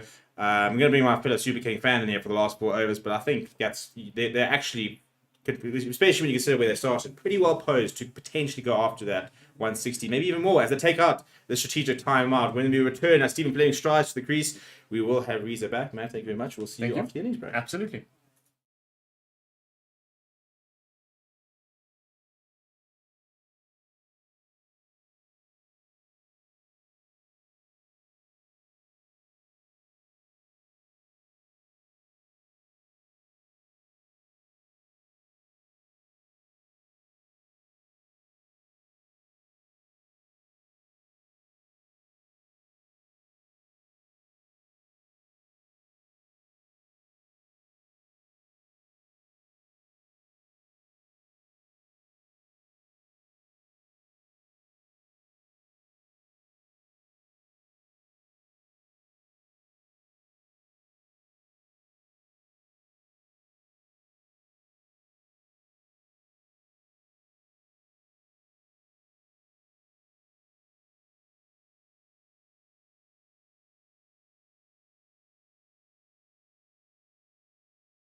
Well, welcome back after that strategic break that we saw the Joburg Super Kings take. Stephen Fleming walking out with a purpose out onto the middle of the pitch to have a word with his troops. Things going not too badly. When I last left you, Rees, things were not going so well. But as we look at it now, really, I mean, it could be a lot worse. What's 131 for 5 and there's still 4 overs in hand. Was a dire situation that they were in, and all credit to Donovan Ferreira and Faf du Plessis and Romario Shepherd has also come out, and it's what you want to see from your mid to lower order batsmen. As you see the first ball there, dot ball there from Dwayne Pretorius. Like a slower, wide Yorker delivery. I think it's not bad. I mean, I think you have to go into defensive mode at the moment. You know that there's theoretically you got 5 wickets in hand. I mean, you do, but there's not really much in the way of batting as far as JSK are concerned. 4 overs in hand, 5 wickets in hand. I suppose this is just pure defense now, isn't it? You have to say this is the beauty of T20 cricket. We see another one, but that one may be called a wide. Did look like it was outside the line. Yes, indeed. Wide Yorker attempt from Dwayne Pretorius, but eventually... Bit of a bemused look on Quinton de Kock's face there, as Shepherd looked like he fell over a little bit to the offside. Come on up, man. He stepped across. What do you mean? Maybe a bit more bemused than he usually is, but... Well, yeah, I mean, had he done the same, he would have been looking at the umpire to go, come on, clearly a wide. I mean, anyone, how was I supposed to hit that thing? For God's sake. Look, I think it's actually turned out to be not a bad damn innings, I must say. I mean, not at all. I'm very happy with what I've seen from Ferreira. If you had given the same situation to Paul yesterday, they would have taken it 100% to be at this stage. 4 overs to go, 132, couple of decent batsmen in, and and clearly looking in form, looking like they're hitting the ball, they're seeing it well. Well, certainly in the case of Ferreira, I mean, obviously Shepherd hasn't had that many deliveries to face as of yet, but let's see, he is on strike now. Okay. Oh, well, there we go. I mean, that is the boundary. It's clearly he read the wide Yorker, took a step right across the off stump, wide swing. I like that. It's really, he thought he was going to go for it again. He did go for it again. Not the outcome he wanted. He wanted to heave that well over cow corner, and got the inside edge. Well, nonetheless, the inside edge goes around for 4. I mean, you'll take it either way. And you've seen a couple of those today. We have. We've seen a good few outside edges running away to the boundary. So it's I don't suppose you can say it's something that you want to fix from a fielding perspective. Well, Pretorius reading him there as he took a step towards the offside, deciding to rather aim at the stumps, and takes the single at the end of it. He dug it out quite nicely. Yeah, 122 k's per hour. It's not hard, but if you don't know it's coming, it can mess with your timing quite a lot. And we see Shepherd show some restraint there. Thought about going for it in the end, just landed up chipping it down to mid-on. Yeah, I mean, look, you probably would have ended up with someone at long on taking that if there was someone in there, because he was never quite in position. No, he was never quite in position for it, as you say. Let's see now. Ferreira back on strike. Very, very wide ball. Quinton de Kock doesn't even look at his bowler after that one. He went, that was rubbish, son. And Dwayne Pretorius is really persisting with this wide Yorker and that whole Yorker length in general. Not quite putting it off though, right? No, not. I mean, it's almost strange though from a Dwayne Pretorius perspective, because you have to say he is a bowler who can do this. We know he's a great death bowler, but maybe not going so well at the moment. There we go. He mistimed the length a little bit, and that will run away to the boundary 4-4. Just a little bit too full, hits the full toss, and we know with a man... Unfortunately, the same ball he's trying for, he's missed it again, and it must be very frustrating for him, because he obviously believes in himself and the ability to bowl 5 balls exactly the same place, and he's probably done it in the net thousands of times. And unfortunately, sometimes you get into a game situation, and exactly like that, it lands up being a wide full toss, a wide in general. And a man who's seeing it as big as Ferreira is not going to miss the opportunity there. Once again, another one over the top. Is it all the way? It does look like it's gone. Yes, indeed. Another 6 there added for Donovan Ferreira. Just kind of... down to a tall man in the deep there as well in Paul, and it's just crept over his head to probably the longest part of the boundary down there. I mean, I don't think he got all of that. It was an almighty swing. It was well wide. 81 meters. It's a big boundary down there. It's a huge boundary down there. It would be almost, nearly being caught. I think he had his heart in his mouth there for a second or two when he saw them, but just safe, and He lives on. I do think if Paul was on the boundary there, that he was in with a good shot. Yeah, and there is So a he good had shot. just crept off the boundary there. But I think if you put up Duplessis now, who we have on screen, he's sitting there. He's looking, in good spirits, and I think why not? After what was, let's be honest, a precarious situation a little bit earlier on. Yeah, look, out of all of them, we've mentioned before that Donovan Ferreira was really being the surprise pick here. As we see the wide, slower, not Yorker, Not probably a Yorker, length it's ball. kind of, a bit of a length ball there. Slow ball, definitely. Not called a wide, even though it was very wide. We did see Ferreira kind of stepping out of his crease a little bit, though. I which do pushed think it. Ferreira's going to need a chiropractor after that. His neck must be absolutely mangled. I have absolutely no doubts that he can afford one now. I'm sure. Into the over, by the way, 148 for the loss of 5. That's after 17 overs, 3 to play. Look at that run rate, Reece. That run rate has really climbed. I mean, I think when you and I were last sitting here, it was under 5. I wouldn't have believed it. And looking at Ferreira's score now, I'm actually still a bit in shock. I imagine, 73, 34 balls. I mean, that's well over 200. It's an incredible strike rate. And considering that his first 12, 13 balls, it was pretty pedestrian at that point. Yeah, and I mean, it's not something we were expecting maybe from him because we know what an explosive player he is. Yeah. We maybe thought that he'd come in swinging, and he did take a few. I mean, okay, fine, he had a couple of misses and whatnot. That current is currently sitting at 174. We definitely would not have said that a while back. No, and I mean, you and I had the chat at the beginning of the innings, and we said, what, 165? You're probably not gonna complain about. Finally, Jason Holder comes into the attack. A little bit of pace. Wow. Removed off that, it was a kind of a leg side Yorkerish delivery. It's like a Very very, full delivery. strong pitching wedge there. Just goes and he takes a single, does Shepherd. But, I think why not? So what is this? Does Jason Holder get 2 overs at the end of the innings? Is there a reason why he wasn't brought in earlier? Now, to me, that's nonsense. Because if you're going to use him as your 18th and your 20th over, surely you at least give the guy a sighter. Yeah, I'm a little confused. And you see there he's bowled in technically perfect out of the back of the hand slow ball first up, and he's followed it up with a bit of a fuller, slightly full toss, but no real danger of it going anywhere. One out to the deep. And you've got to wonder, with technique like that, No, this is a man who's captained the West Indies for a long time. He's a world-class player. I mean, hell, he held the West Indies together for so many years. I mean, I remember when they came to South Africa, and I mean, we handily beat them across the board. And I was at Centurion for one of those matches, and it was him versus South Africa. Oh, there we go. We see another shorter one. it should be good. No, in fact, call the wide. I'm very surprised at that.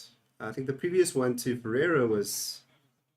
Yeah, and you see it again, Quinton de Kock very upset with that call. Looking, bemused at best. I mean, I don't think that really could have been called. I see there, but the confusion is that we see that Shepherd has taken a step towards the leg side of his front leg before he's chased it to the offside. Well, there we go. That is a healthy smack, is what that is. It's not pretty to watch, but man, is it effective. Lovely stuff. The West Indian demolishing his fellow West Indian there. Romario Shepherd, welcome to the party now. I mean, Sure, he's enjoyed that. he's gone and he's hit that, I won't say a mile, but you know what he's done is he's hit that just straight back over his former captain's head. And, look at that now. Shepherd's gone about his business quite quietly, but if you look at it, I mean, that moves him above the 20-run mark right now. Yeah, And- absolutely. He's striking at, I believe it must be about 150, somewhere around there. Oh, that's going to be a no ball. That's going to be You would have to say that waist high no should be. ball. It does look like it, but not maybe. I mean, either way, it'll go through for a single. But I mean, still, that moves Shepherd onto 22 off 12, which Oh, again, Shepherd looking rather concerned about that call. I mean, look, I'm concerned about that call myself. It hit the man in the belly button. I've got to say, that is very dodgy. Two suspect calls in this over from the umpiring. It's not something we discuss very often. And No, it's not. It's not. I mean, normally the umpires, certainly we saw from the first match, were excellent. There was not a single dodgy or questionable call from Maria Erasmus and company. But look, we're at a point now where it's, fortunately, I suppose, I say fortunately, it's not like it's the last innings of the chasing inning, the last ball of the chasing innings kind of a thing. It's a marginal sort of a call. I mean, they gave that leg I'm bias, not I sure. see. I'm not sure about that, Matt. I think that, as you say, right now it doesn't feel like it's that impactful. We get towards the second innings, and it may just boil down to a couple of runs. That could have very easily been I believe, did they give free hits on a waist high? I think they Yes, do in yeah, this format. they do. Very easily could have been a extra ball, a one for the no ball, and a six to follow up with, and that is, 8-run swing. That could be very, very important. Well, let's see what happens here. I mean, that was just sort of punted down the ground to long on for another single, which brings does that bring Shepherd back on strike now? Look, both of them. I think it's interesting. We were both kind of thinking that Ferreira is really the star of the show, and rightly so. Obviously, looking at his score, but we were expecting, or were you expecting Shepherd to maybe play the supporting role? Yeah, I'm glad to see him have a go. I didn't expect him to play the supporting role. It's not in the West Indians' nature to do so. We've seen that in all the domestic teams that they've ever been involved with, franchises around the world. It's ingrained in them. Play your natural game. The Calypso cricket. The Dwayne Bravos of this world, the Karen Pollards, The Darren Sammy. they are not there to be restrained. And I think that gives Ferreira a little bit of license, especially when it comes off like this. Yeah, look, I mean, it's coming off so nicely for him, and I think, I mean, maybe do you think it relaxes him knowing that he's got someone at the other end who's clearly, should he lose his wicket now, Ferreira's sitting there going, well, hell, there's someone there that at least kind of get us towards the target. What are we looking at? Currently 178. They go along at 10 and over now for the last 2 overs. They're on 160 for 2 overs to come. 180. I mean, do you think that's really where we're expecting to find ourselves? Really a score that they should be happy with. Certainly. I think perhaps they should even be aiming 185. Well, we see a wide and a wild swing. But it's eventually connected with a thick top edge, goes all the way to the boundary. Steve's going nuts in the background here, as he rightly should. Just as we will be on Saturday. And I'm not convinced now, having a look at this. Well, let's say not convinced, but this is the failings in an all-rounder lineup. There's not really that strike bowler personality. Well, Steve will disagree strongly with you because he thinks that Dwayne Pretorius, I have it on firm authority, is a better bowler than Brett Lee ever was, and a better batter than Brian Lara. As we see Dwayne Pretorius, the better bowler than Brett Lee, just getting smashed for 6, 10 off the first 2 balls. The back foot pick up of a Yorker length ball, 6, incredible.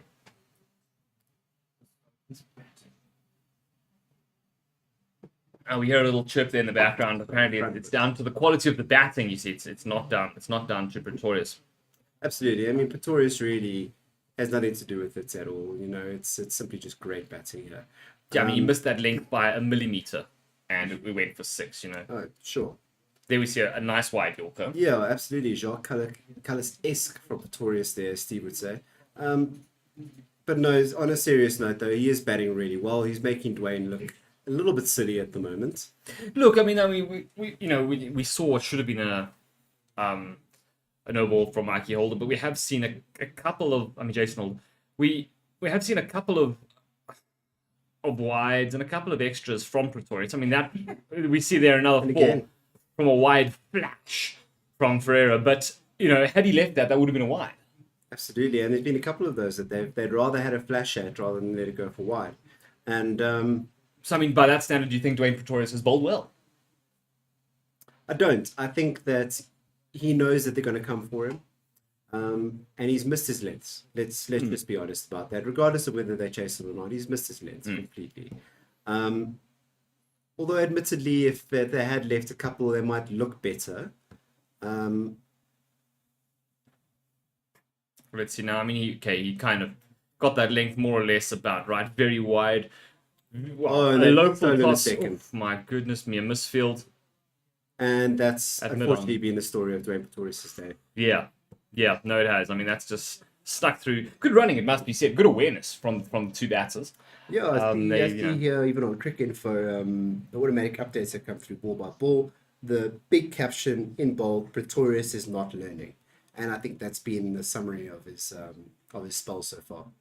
Yeah, no, he doesn't seem to be nailing all those, nailing the fundamentals that you would expect a man at Wayne Pretorius' quality. Maybe, he's a retired man now, I suppose, Yeah, look, I think he's got to show a bit of variety here, though. No, he he is a does. retired man, but being retired from international cricket means that you've got to succeed in franchise cricket. Yeah, I mean, look, it would be nice to see maybe a slower bouncer or something like that, Again, He's bowled the wide again. I Very wonder if that will wide. be called. It should be. surely that will be called. I mean, that was past the far line, almost. So the he outside saw of the Ferreira crease. coming. He's adjusted too far. Pushed it outside, well outside of all. I mean, there was a step before the ball was released, but, I mean, my goodness me. That was, any more than that would have been caught at first slip. Quinton de Kock must be a little worried right now. Although he might already have one foot on the mind in his batting innings. Maybe, yeah. Oh, a swing and a miss there from Ferreira. That should be a good ball. Which, ironically, is the one that brings up the end of the penultimate over, 178 for 5 after 19 are the Johannesburg Super Kings, going along at a little under 9.5 and over. Now, we're having a look here, actually, it's interesting, at the death of Pretorius's bowling. And, I mean, I count one that isn't a wide delivery. Is it a lack of variety that he was missing there? Yeah, and I think that he's lacking a bit of a setup game. If this was me bowling at the death and I had been smacked for a few that were wide, some succeeded, the idea is that both Shepherd and Ferreira have been chasing it to the offside. The thinking should be, okay, drag him out with the first ball, again the wide Yorker, regardless of whether you get hits or not, drag him out with the second. Conventional bowling thinking says third ball, attack the stumps. Absolutely, yeah. You're going to catch him either LBW or you're going to clean bowl him. You're going to if he keep steps far bowling. enough. They've walked so far across, you can see middle and leg. No, know? absolutely, you're right. It's Oh, and a black cat there, maybe signaling the death of. well, my Durban's goodness me, bowling. that I don't know what that delivery was, but nonetheless, I think it was almost nipple height. I tossed. hope that's been called a no ball. No, it hasn't. I'm not entirely certain how that happened. I don't know what's going on here. That was That is well a above waist. shocking That was call. well That's above even waist. higher than the last one.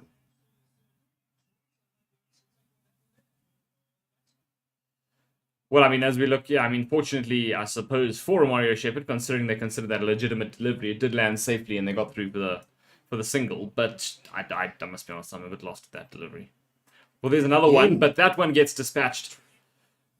There is a man at long off, so Keshav Maharaj there just fielding it, and was that a dot? No, in fact, just the run through for the single. I must say, I wonder if Holder and Shepherd have a bit of a history we might not know about. He's given him 2 beamers to the body. I mean, was there a girlfriend we don't know about that caused some drama here? I mean, I can't imagine. Holder seems such a gentleman, but there we are. Short one, and well, that is what you call the revenge. The revenge. My goodness gracious me, what a shot. Shepherd saying, you put it on the pitch, I will dispatch it. I'm telling you what, I mean, it was a shorter ball. It sort of sat up and just asked to be hit. Well, Shepherd certainly led with the front foot there. My word, what a cracking shot that was. It was not a textbook shot. What it was a belt.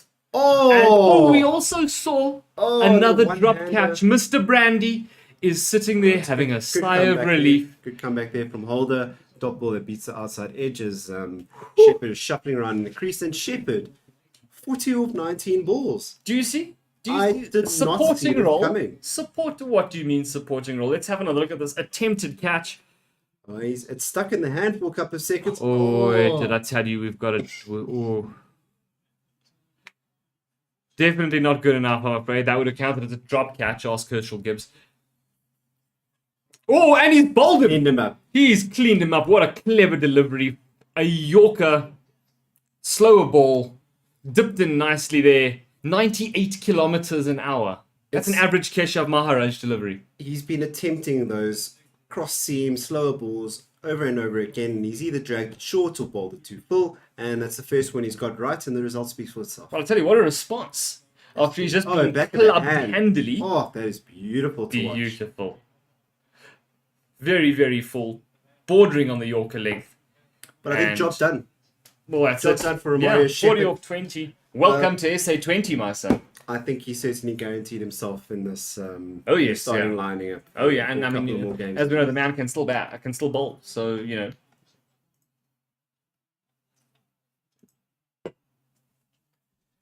As you see, Garson walk to the crease. well, he just basically has to do nothing. This is the last ball now. One ball to face. I believe he is on strike. Of course. Yes, that would make sense. Yeah. An average of 18 off his 64 T20 matches. 452 runs to his name, a best of 46, a strike rate of 141, which is really the big thing, I think. Not For the one worst. ball, who cares, Not really? the worst. But, Not the worst. Yeah. swing and hit. I mean, it means very little, I suppose, in the long run that they got that wicket. But you can see Michael Holt, Jason Holt, even very, very, very happy. Be absolutely wild to see. Mikey Holder, out yeah, there, yeah. but What can we say? Last ball. Let's see what happens here. I'm sure he's saying to himself he could have done a better job, but Let's have a look. The last delivery of the innings. It's a full toss. It's waist height. Smacked it straight past gone Holder. for And it four. will go for 4 despite Keshav Maharaja's half-hearted attempt. 23 for 1 is how Holder ends off his 2 overs. I still believe he should have bowled more. Nonetheless, more to the point, JSK 190 for the loss of 6 from their 20, 9.5 and over. None of us were expecting this. incredible. Fantastic comeback. I think I agree with your sentiments there. Holder, the figures don't reflect it. 1 for 23 off his 2 overs. I think that he was thrown into the deep end in a You're situation bowling where 18 they and got 20, for God's sake. incredibly desperate. And you've got batsmen who are in form. I think that's done him a little dirty. I'm sure he's not going to be too happy about that. But well done to Stephen Fleming and his men. Yeah, Certainly surprised me. I'm happy to prove wrong. yeah, no, absolutely. I mean, I think obviously all the talking points, and rightly so, will be Donovan Ferreira so far, at least of this innings. He really dug them out of a hole because, I mean, I think it's easy to forget now, looking at 190, they were really not looking good at one point, were they? No, definitely not. And I wonder what the strategic timeout was all about as well. They came out after that firing, which was good to see as well. Yeah, I mean, I have a look at it, and you go at one point, they were 4 for 27. 4 for 27. 4 for 27, and you go on to reach 27. 190. So, I mean, it makes us look a bit stupid, which, I mean, I suppose we probably are, but it makes us look even more stupid when we say, well, Stephen Fleming, oh, look at this, far too conventional lineup, and they Look, just put up I 190. do think Ferreira and Shepherd have made Stephen Fleming look good here. Okay. I think that this very easily could have gone the other way. We saw a lot of outside edges. And although I do give them the credit for playing hard, and therefore deserving those outside edges didn't go to hand, they very easily could have slipped to a first slip there, through to the keeper, down to a third man perhaps. And that would have changed the outcome of this game. The loss of Ferreira or Shepherd in those early overs, That would have been a down different into story. Garten, down into Joseph, Siboto and Pagiso. Well, that's it. I mean, we're having a look now currently at the batting scorecard, and I mean, those top few, besides Faf du Plessis with his 39 or 33, which was good. Let's be honest. I mean, I think that was a very constructive innings. There you go. And then apart from that, I mean, obviously then it was just down to Ferreira. But do you think, if you Faf du Plessis now, what do you say? We're coming into bowl now. We've scored more than we thought we were going to, certainly at one point. Maybe the pitch is getting a bit dewy, might come on a bit easier. What do you do? Yeah. Do you go for an attacking bowling and fielding setup right from the off? I think you do. I think a guy like Quinton de Kock coming into open will be obviously the biggest target there. Of course. And if you challenge him to put it over your head, it's going to go one of two ways.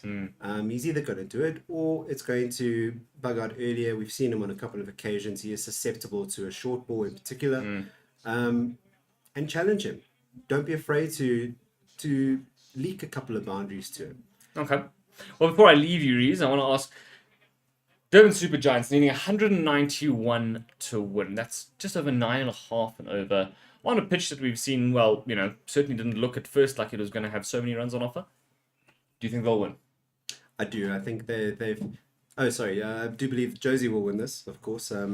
With the split that they've gone with, it's paid off in the end. I think with that strong bowling lineup as well, they should pull this off. Absolutely. Well, there we have it. It is the innings break. and Steve and Reza will catch up with you a little later.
Well, welcome back to Durban here for the second match of the inaugural Betway SA20. As things stand, Johannesburg Super Kings were in action a little bit earlier on with the bat in hand, making 190 for the loss of 6. All about Donovan Ferreira, his 82 not out of 40 deliveries. I'm joined now for the start of the second innings, where we'll get to see just what Durban Super Giants are able to do from their 20 overs by my co-commentator Riza. Riza, welcome back. Yeah, thank you, Matt. Good little break there. Needed the time to process that innings. It was held to leather for quite a little bit of it, and I'm still in awe of their ability to pull it back to there. Yeah, no, absolutely. I think it was definitely what you'd consider to be a a pretty potent inning, certainly by the pair. I mean, of course, we did in the end Sarah Mario Shepherd go out for 40 off 20, but Donovan Ferreira 82 not out of 40 deliveries. The talking point, right? Certainly of the match, as we had Kyle Brevis. I mean, how about Kyle Brevis? Yeah. No, not Kyle Brevis. His friend, Devil Brevis. Last night we've got Donovan Ferreira this time around. They're certainly making a name for themselves, and after the fall of the AB de Villiers and so on, and the big names, excuse me, in our game, it's good to see the talent coming through, and I hope they progress, and all the best to them. No, let's hope so. Well, I mean, as we see now, just about to get the innings underway, are Durban Super Giants, and the first delivery any second right now. Well, there we have it. Outside the outside edge. Well, not an outside edge, but missed the outside edge. Just a little bit of movement there. Immediate movement. Well, lefty and going away from the left-handed batsman, that's difficult. It is. That's going to be very, very tough. Maybe a sign of things to come, huh? Maybe a sign. I think even as the right-handed batsman are going to be struggling here. How do you feel about this double lefty opening partnership? Look, why not? Why not? I mean, it does give the bowlers something to think about, as we see a wild sort of hook attempt there from Mayers, but it is just sort of looked like it was gloved away, if anything, just for a single to at least get him off the mark, 1 off 2. Quinton de Kock alongside him. Well, we know what Quinton can do. I think, you've got a couple of left-handers. Yeah, having 2 of them sort of does, it does lessen the impact a little bit in some ways, in terms of you're just making sure that fielding setup's exactly right and whatnot. Yeah. But why not, I say? I mean, I think, Yeah, and the decision to open with Carl Mayers?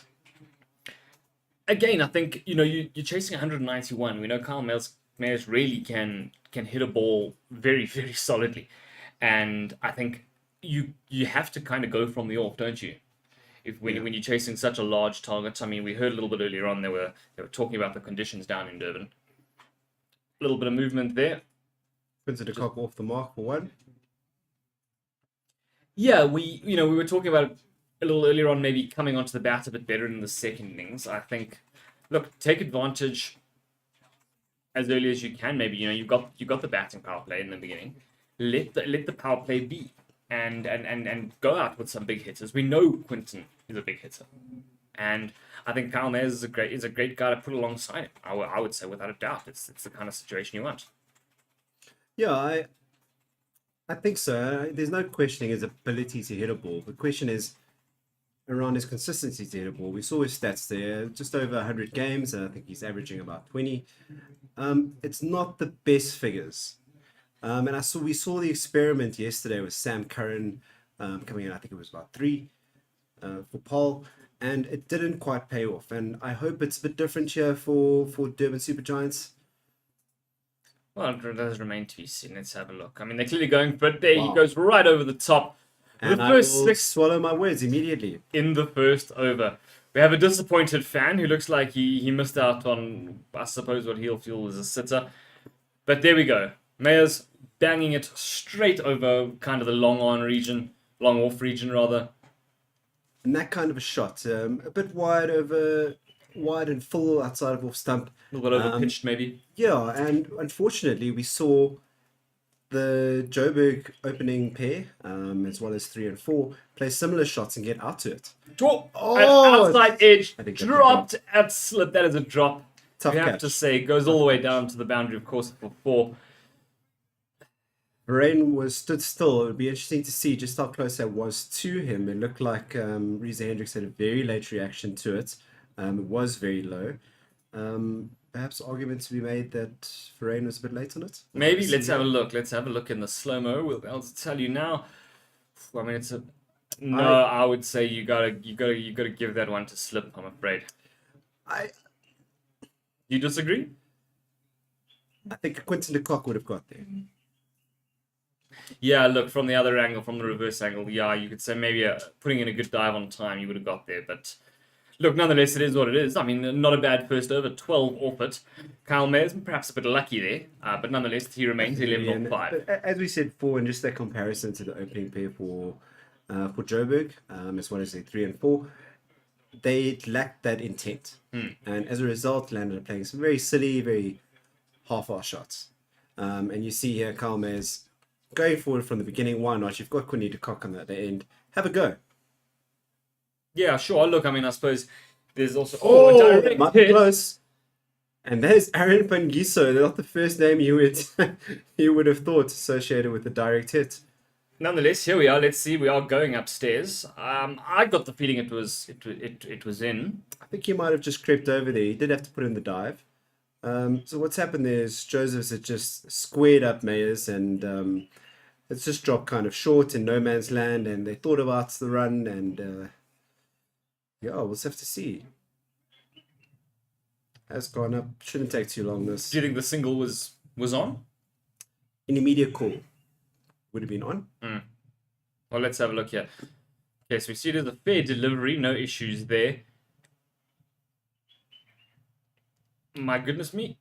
And no, he is safe. He is safe. Actually, back quite comfortably, probably by a bat's length or so. Yeah, I take that back. It does look like Kyle Mayers from the non-strikers end made the immediate call.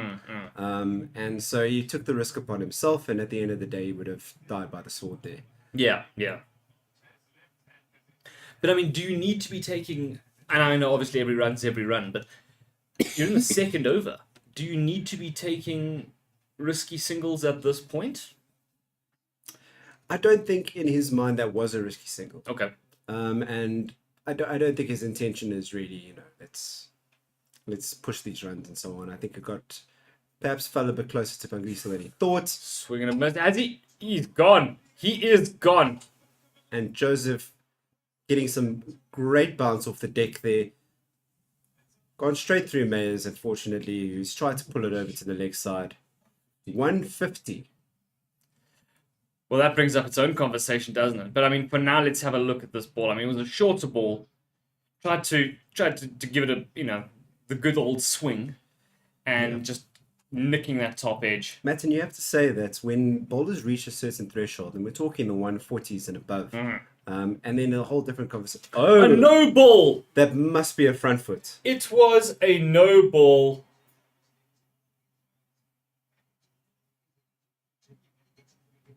My goodness.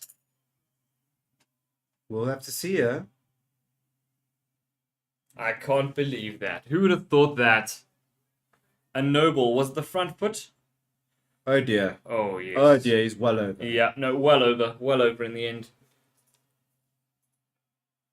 And I believe that might have been a TMO call. Yes. No, I mean, I think so. It came very late. Yep. We saw Kyle Mayers was, halfway off. He was ready to go. Kyle Mayer's giving him a lifeline here. And a free hit. And a free hit. Run, extra ball, free hits. And I'll tell you what, it was a corker of a delivery. It was. It really was. Just about kind of shoulder height. Inviting to hit, but coming in a lot quicker than maybe he was expecting. Let's see what his approach is to the free hit share.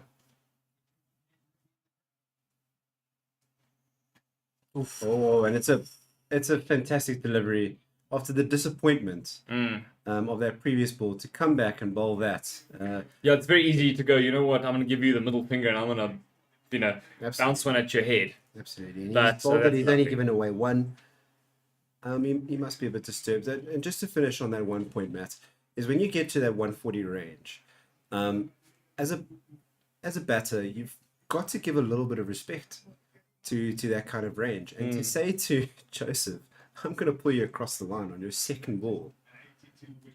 I mean, what do we have here? And we see Quinton de Kock has actually tried to do the exact same thing. He's walked across the stumps. I mean, could we call that a half-hearted appeal? I'm not certain. It was kind of an afterthought. I mean, It might have clearly been it hit the outside the pads. line, might have Yeah, just been it outside, looked convincingly outside of the pads. I think it was just a. This is fast and scary. He's a tall human. Do you know, he's really cranking it up though, isn't he? I mean, that last delivery at 150 kilometers an hour. Alzari Joseph is quick, but I mean, you know, he really is. He's turning it up here. Absolutely, yeah. Oh, Wow.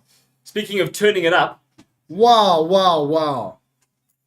Quinton de Kock played a Quinton de Kock shot. He got all over that one. Just climbed all over that one. It was a shorter delivery, but you know, not short enough to be a bouncer. Oh, I mean, I don't even think it was too short. He's walked across the line there and picked a length delivery and just smashed it down to probably just backwards square there. Yeah, you're right. Yeah, Not even that short. yeah. Initially, it looks a bit shorter, I thought, but yeah, no. He's pumped it. He just, you know what? He's just seen that.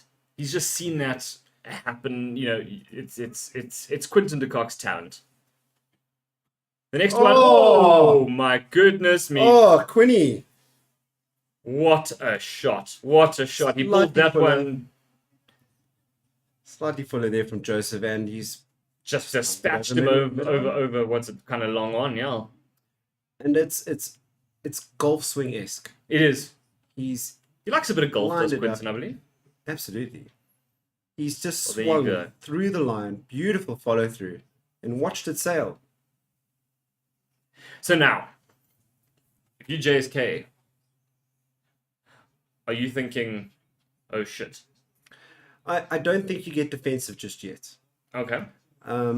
I think that, as I said before, Quinny is probably going to clear the boundary a couple of times. There's no doubt about it. And you need to have a bit of patience and hope that that's the reality of some batsers, is that they are going to sky one eventually. You've got to take a bit of punishment. You can see the field is still quite attacking. Well, And almost a chance there. very nearly a chance, yeah. Quinny often gets a bit in his own head. And when he's on a good run of boundaries, he often tries to push for that one extra that he probably shouldn't have. The amount of times, I read a very interesting stat the other day, I wish I knew where it was from. The amount of times he's gone off on the third ball after scoring 2 boundaries, I think it's about 8 or 9, which is quite a high statistic. It is, yeah. It is. Which just shows you that most of the time he's probably chasing one that he shouldn't be Getting a chasing. little bit greedy there, Yeah. just when you shouldn't be. Look, I mean, nonetheless, it's been a good over. You know, it really has been. It has been a good couple of overs so far. Probably the start that they were hoping for. Janeman Milan just nursing a knee there after Quinton clattered it into him. Oh yeah, he'll be fine. I'm sure he will. I'm sure he'll cope. Yeah, 28 without loss after 2 overs. A good start, I would say. I think probably exactly the dream start they would have been hoping for. Exactly. Don't lose a couple of early wickets. A fantastic start, 28 for 0. I couldn't ask for more from that. Yeah, absolutely. And I mean, it does look like Quinton appears to be in good touch. Yeah. Kyle Mayers maybe not as much. I mean, there was that one edge down. And, Look, you know, he's not on the same caliber as Quinny, as we see Hendricks into the attack. Interesting. But he can definitely hold up an end. Blocked on his first ball there. Look, I mean, I remember watching Hendricks bowl recently, and I mean, he's shown that he's got the ability. He does have the ability, perhaps better than his stats would say. And maybe also, I think, you know, maybe get a couple of overs out the way now. He's a classic opening batsman, net bowler, off spin. Yeah. And I have no doubt that he has the ability. The chances are he will give you probably 2 an over that can be dispatched. But on the same token, the fact that the batsman knows that also means that they will be chasing. Yeah. And if he manages to bowl an over 6 good ones, they will be looking for it, and possibly chasing one they shouldn't be chasing. Yeah, well, that's it. Maybe take the risk on one that you're expecting it to be a bit of a bad delivery. So, yeah, no, you're right. I fully agree. Look, it's a great start. I think we've seen shots, maybe 1 or 2. I suppose you can say a dropped catch, as we see Mayers just punch one down to mid on. No run. It's it's the dream start, but again, is it too early to look at a bonus point? Oh my goodness me. Bat pad, everything there except stumps. I think it's very far from their minds at the moment. Still too far. Yeah. Still too far. Just a couple of overs in. I think as it is in most tournaments, and you got to secure the win. You got to make sure. And I don't think there will be a lot of bonus points in this tournament. And I think towards the end they will probably start to make a small difference. But you got to get yourself to that position. And you're thinking about those kind of things already. 3 overs into your innings, second innings. Your mind's probably not in the space it should be. Well, sure. I mean, look, it has been a good start, though. That's the end of the third over. 30 without loss, so going along, in fact, at more than the required rate. I mean, if I remember right, they needed to go around 9.5 and over, going along at 10 and over as things stand. Yeah, looking very comfortable. Reza Hendricks with a very good over there. Very, very proud to share my namesake with him. Look, I've been saying, that's why I say to you, I think there's a little bit more to Reza Hendricks' bowling than maybe he's given credit for. He sneaks in with a couple of really good deliveries here and there. And I mean, we have seen him take wickets on the domestic scene. And I think, you know, perhaps there's a call to bowl him a little bit more often. Shepherd, a hero for Joburg already in the batting. Let's see what he can do with the ball. Speed 133 kilometers per hour. Not too bad. Can crank that up to about 135, 136. I think he definitely shows a bit of a threat there. His first ball is slightly down the leg. It's clattered into the bat's pads.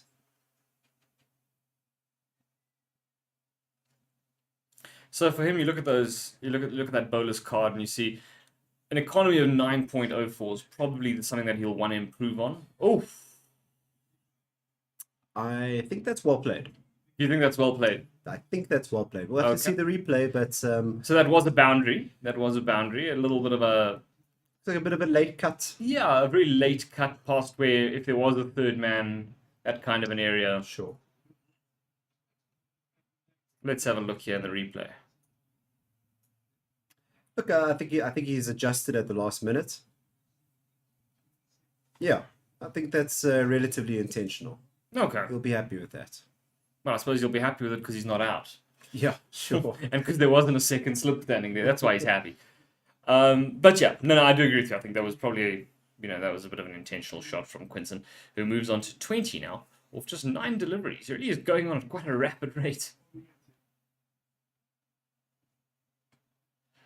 And speaking of a rapid rate... Wow. That's a scoop shot of the highest quality there. He's just moved across. He's waited for it because it is a slow delivery at 112. And he probably wasn't expecting it to be slow, but he held his ground. He didn't play it too early, which can often be the case when a slow ball comes in. You've already set up for this little scoop shot. You can play it a little too early. It clatters into your back, just under your ribs. You can actually see him kind of waiting there and just sort of timing the moment, right? And with the slow ball, he's created his own pace there. 1 bounce 4. Just shows a bit of strength as well. And a mature shot. Respectful. To round it off. Just a nice gentle block straight back to the bowler. And again, his run rate's been achieved for the over. Now at 39 for 0.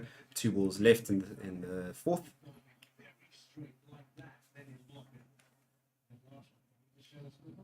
Yeah, I think Joburg, though, will be sitting here saying to themselves, if we can knock over Quinny, I think we get stuck in here. We say this. They do bat deep. They do, and they have plenty of power on offer. You have a look at this lineup and you go, well, still to come. I mean, Matthew Breedska, Heinrich Klaassen, Subrian, Holder, Mulder, Pretorius, then Maharaj. Sure, but as we know, we're talking along the lines of the pure breed batsmen. As we know, it's not always the case that they are the ones who turn up with the runs.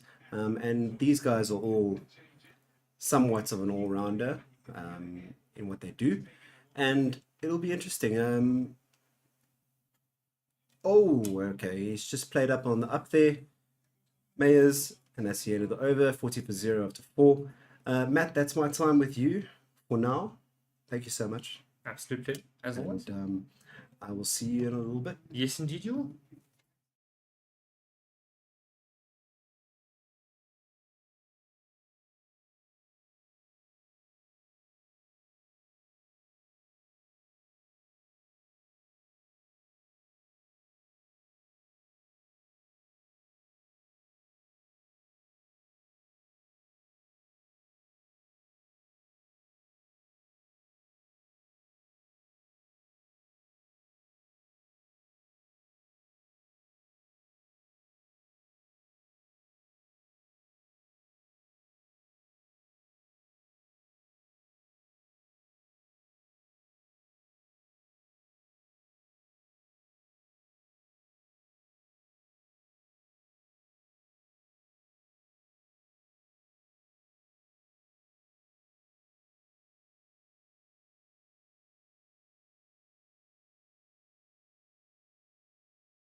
We're back. We've got some excitement because we might have a wicket here. Might have a wicket chair. Looked like Reza Hendricks slid one in there. A bit of a hopeful shot. I'd be curious to see what happens here. De Kock doesn't look too concerned. It's a fair delivery, well behind the line. Well, we need this. We need this. Yeah, Reezy not been the start that Joburg Kings would have liked so far, and these two looking very good. De Kock looking very De Kock. It's certainly pitched outside the line. I think it's hit out well outside the line. I don't think there should be too much once we see ball tracking. Attempted reverse sweep there by Quinny De Kock. Yeah, I think he's going to be quite safe here, but I suppose, I almost wondered if there wasn't glove. It was glove. So automatically the shot falls away. Yeah, pretty poor review in the end, actually. Not much. I think that's desperate, eh? I think that is the definition of a desperate call. Yeah, it's just... it's a little concerning. I don't think there was anything in that, even if there wasn't any glove involved. Right, so he's... And that's the only review that they get. Yeah, no, one review per innings. So, as I said, I think desperate. And I think at the end of the day, it's because we're talking about Quinton de Kock who's a match winner. With 41 for none, going at 10 and over in the power play, got to find a wicket, don't you? Yeah, no, he's just pushed one out to the deep for one. Get Mayers back on strike with the rest of the over. 4 balls to come still. What do Joburg need to do differently? I think it's, as Reza Hedges goes... It's a great piece of fielding. I think at the end of the day, there has to be some plans. There has to be plans. Somebody like Quinton de Kock, Faf knows how he plays. He knows him very well. So those, for example, you look at the 2 6s, you can't give de Kock length anything remotely straight because he's got that pickup is too strong. So I think that spin was a good idea. Oh, that's and it could be a great idea. The finger goes up, and I think that looked a lot better. Yep. And the exact same as the previous shot. An attempted reverse sweep, a much fuller delivery this time from Hendricks. He started that in. I'm going to say that's probably pitched about middle one off and hitting middle one leg. Yeah, I think that looks very good, to be honest. And I think this has been a good move by Faf to keep spin on. I think we know that de Kock will capitalise on pace. Well, they've called for the review, and it looks like de Kock's had a word with Mayers here. So it might have been Mayer's call there. Yeah, look, I also think to be fair, if de Kock says to Mayers, Mayers like, I'm not sure, de Kock is captain's going, hey, guess what, I get to make the call here. This is a big moment in the game, though, because de Kock stays in and gets stuck in, and then he can win you a match by himself, because he can reduce what is a big chase to quite an ordinary chase. But let's have a look at this. For me, it looks pretty good, doesn't it? Looks pretty good. You wonder what maybe height is quite far down. Yeah, it's a decent stride in there. and hitting him quite high up there. It's almost on the knee roll there. So I think height could be the savior. I think line-wise, it looks and very perhaps because he was so far down, it might even be sliding a little bit. good. Yeah. The only thing is, you think that how much do you think this is really going to do? He's pretty deep in his crease. Yeah, I'm interested to see. But all he needs to do is hit. Yeah, umpire's call. So yeah, 50% and off you go. No bats involved there. Yeah, from what it's we can pretty. see. Yeah, there's no back ball. I mean, this is frustrating when you look at a review, and we've gone through the same angle about 4 or 5 times now. And you said this thing. Well, what are you looking at? Yeah, we could have established there's no, and now we bring in the ultra edge. We should have done this a while ago. Yeah, I don't see the point in doing the visual test when you've got the ultra edge. Why Yeah. not just go straight to it? And that's I've never understood it. And it's the same as like and like hotspot, for example. Where they used to use hotspot. You see, there are a couple of small spikes, but nothing really there. And there's been some controversy. I believe it was which one of the recent series that have been played internationally, where the ultra edge showed a spike, but the bat was nowhere near the ball, which is very interesting to see.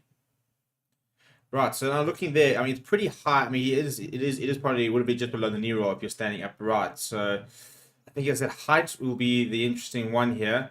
It's outside, pitched in line. Oh, it is sliding. That's an incredible call. And it is sliding. I'm very sad to say that my initial feeling was correct. Yeah, interesting to see how much it actually did in the well. It just didn't really straighten at the end of the day, but yeah, Too far down, sliding. That's unfortunate for Joburg. yeah, it's very frustrating. It would have been a huge effort, but again, we've now seen the cock. Quinton de Kock not known For a good review. For a good review. No, he so- would have enjoyed that. He would have enjoyed that a lot.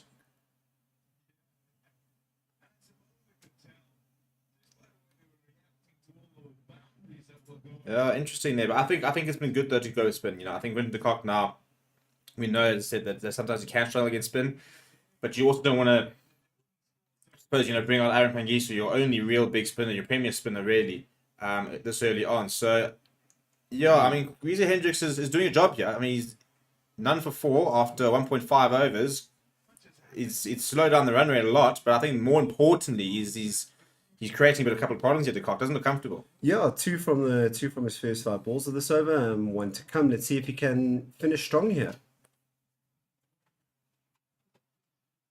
Reeza Hendricks. Once again, going pretty All straight. right. The cock will just sort of nudge onto the leg side, go through the Ken single. But Reeza will be internally screaming, I'm sure, with the 5 from 2 overs, with a couple of issues calls for both Mayer and de Kock. yeah. He'll be very pleased with that, and I'm sure Captain Fuff is sitting there happy with his performance. Now, the question is, 2 overs in, does he ball through? I don't think so, because I think that into the power play, I suppose you guys have give him a couple of room, but I think with the power play done, I wouldn't be surprised if we might see Pangiso come brought in straight in, where you can give him that protection and you can sit there saying, right, go for it. Because look, I mean more importantly, almost from Reeza Hendricks was only the 5 runs.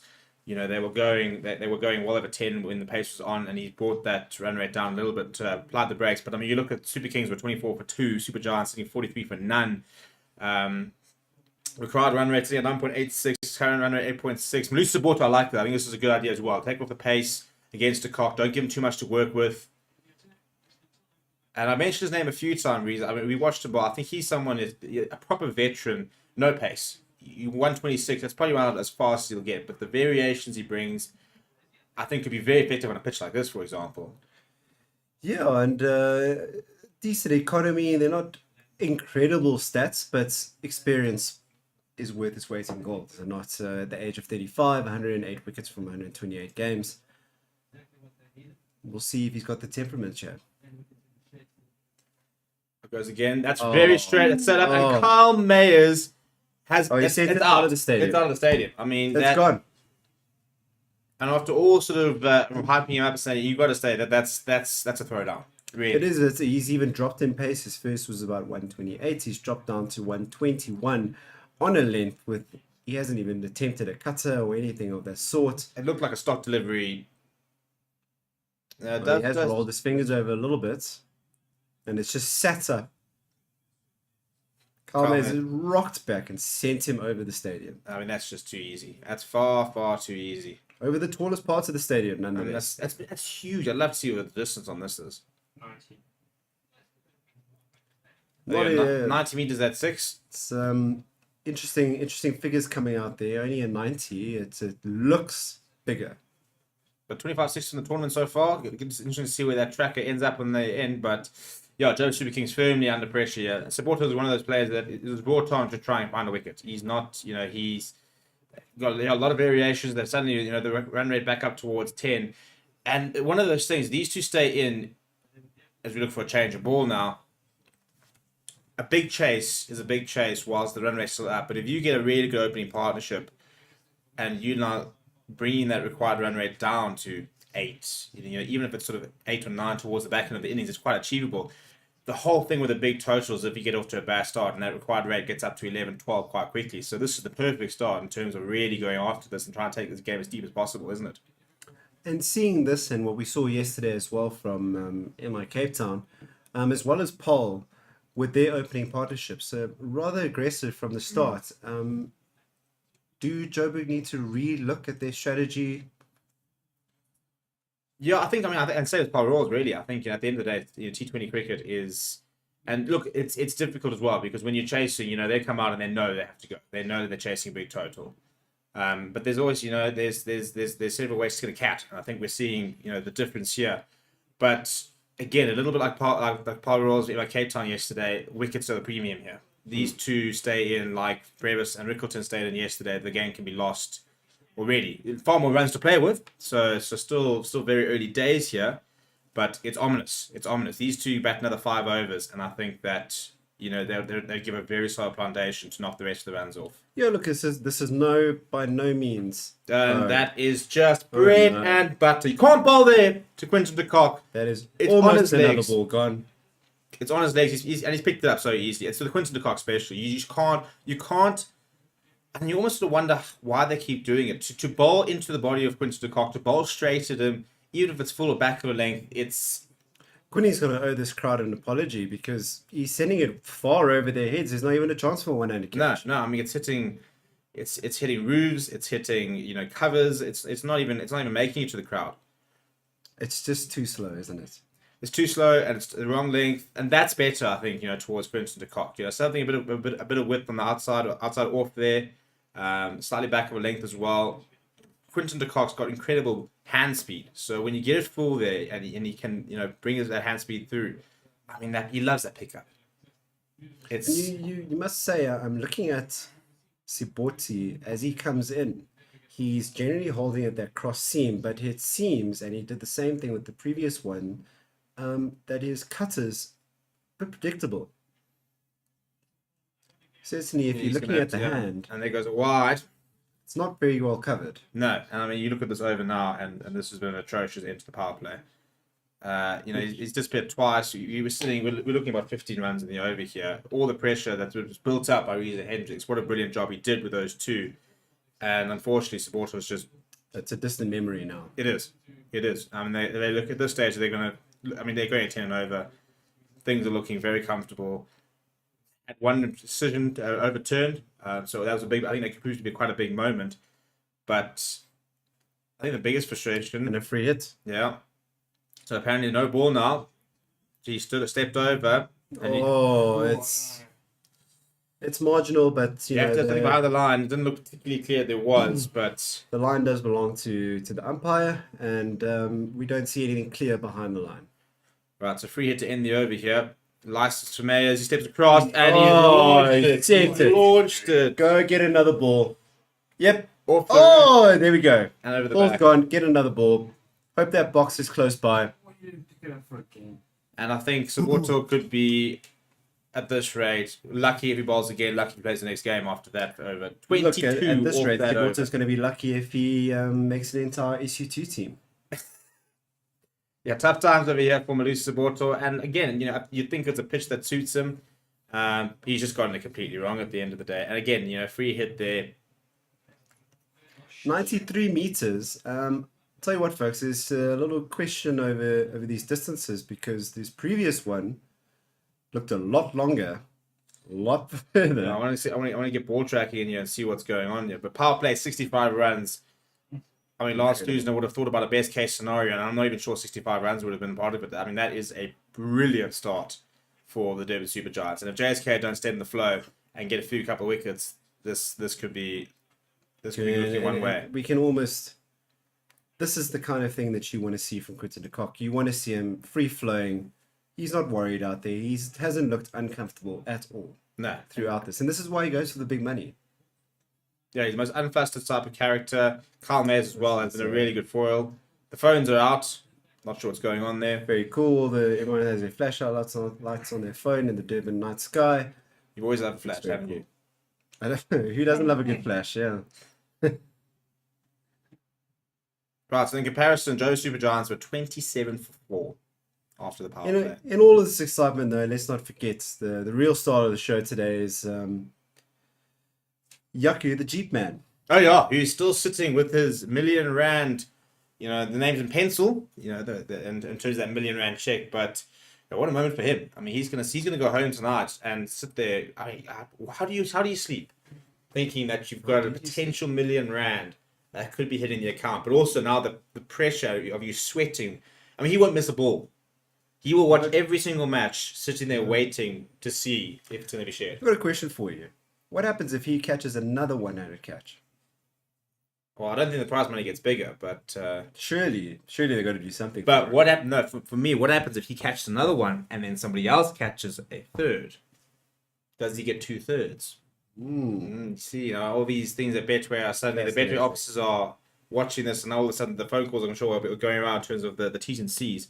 Mr. Jeepman, if you ever do see this stream, I am an attorney in my day job. If you would like to discuss a change in your marital regime in case you marry community of property, you know who to call. Mate, that's who he was on the phone to earlier. The attorney was down there quickly, like, listen, mate, what's my story 100%. Right, required run rate 9, 126 runs needed of 84 deliveries. Durban Super Giants going along very easily. Interesting to see now what WPC will do into the power play, so it can spread the field a lot.